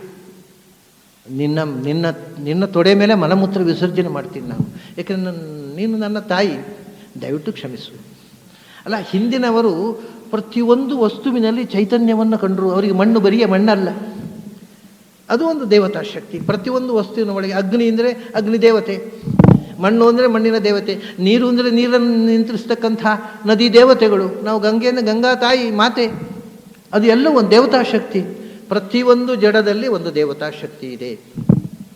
ಹಾಗೆ ಈ ಪೃಥ್ವಿ ಉಂಟಲ್ವ, ಪೃಥ್ವಿಯಲ್ಲಿ ಒಂದು ಪೃಥ್ವಿ ದೇವತೆ ಇದ್ದಾಳಲ್ಲ, ಅವಳು ಆ ಮರವನ್ನು ಧಾರಣೆ ಮಾಡಿದ್ದು ಮೂಲತಃ. ಆ ಪೃಥ್ವಿಯಲ್ಲಿ ಇರುವಂಥ ಚೈತನ್ಯದ ಸ್ಥಾನದಲ್ಲಿ ಭಗವಂತ ಇದ್ದಾನೆ, ಊರ್ಧ್ವ ಮೂಲಂ, ಅವನು ಇದರ ಮೂಲ. ಆಮೇಲೆ ಅದರಲ್ಲಿ ಮಣ್ಣಿದೆಯಲ್ಲ, ಅದರ ಸ್ಥಾನದಲ್ಲಿ ಜಡ ಪ್ರಕೃತಿ ಇದ್ದಾಳೆ, ಅವಳು ಮೂಲ. ಜಡ ಪ್ರಕೃತಿಯಿಂದ ಈ ಪ್ರಕೃತಿಯ ಪ್ರಾಕೃತ ಪ್ರಪಂಚ ಬಂತು. ಆಮೇಲೆ ಬೀಜ, ಅದು ಪ್ರಕೃತಿ. ಆಮೇಲೆ ಬೇರುಗಳುಂಟಲ್ವ, ಅದೇ ಸತ್ವರಜಸ್ತಮೋ ಗುಣಗಳು. ಸೊ ಗುಣಗಳೂ ಬೇರು, ಜಡ ಪ್ರಕೃತಿಯೂ ಬೇರು, ಚಿತ್ ಪ್ರಕೃತಿಯೂ ಬೇರು. ಆ ಬೀಜದಲ್ಲಿ ಒಂದು ಚೈತನ್ಯ ಉಂಟಲ್ಲ, ಅದು ಚಿತ್ ಪ್ರಕೃತಿ. ಹಾಗೆಯೇ ಮಣ್ಣು ಜಡ ಪ್ರಕೃತಿ, ಮಣ್ಣಿನಲ್ಲಿರತಕ್ಕಂಥ ದೇವತೆ. ಅದು ಹೇಗೆ ಈ ಮಣ್ಣಿಗೆ ಮತ್ತು ಮರಕ್ಕೆ ಆಧಾರವು, ಹಾಗೆ ಭಗವಂತ ಈ ವಿಶ್ವಕ್ಕೆ ಆಧಾರ. ಹೀಗೆ ಊರ್ಧ್ವ ಮೂಲಂ ಅಂದರೆ ಮಣ್ಣಿನ ದೇವತೆ, ಮಣ್ಣು, ಬೀಜ, ಬೀಜದಲ್ಲಿರುವ ಚೈತನ್ಯ, ಬೇರು, ಇವೆಲ್ಲವೂ ಮೂಲ ಈ ಮರಕ್ಕೆ.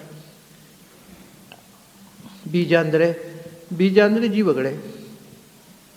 ಒಂದು ಬೀಜ ಬಿತ್ತುವುದು ಅಂದರೆ ಒಂದೊಂದು ಜೀವದ ಬೀಜ ಬಿತ್ತಿದರೂ ಒಂದೊಂದು ದೇಹ ನಿರ್ಮಾಣ ಆಗುತ್ತೆ. ಹಾಗೆ ಈ ಪ್ರಪಂಚದ ಮೂಲದಲ್ಲಿ ಎಲ್ಲಕ್ಕಿಂತ ಎತ್ತರದಲ್ಲಿರತಕ್ಕಂಥ ಭಗವಂತ ಇದ್ದಾನೆ, ಚಿತ್ ಪ್ರಕೃತಿ ಇದ್ದಾಳೆ. ಆ ತಂದೆ ತಾಯಿಯಿಂದ ಇದು ಹುಟ್ಟಿತು.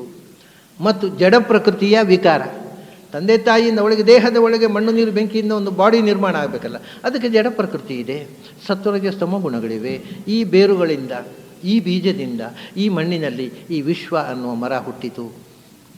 ಕೆಳಗೆ ಬರ್ತಾ ಬೆಳ್ಕೊಂಡು ಬಂತು. ಅದೇನಾಯಿತು?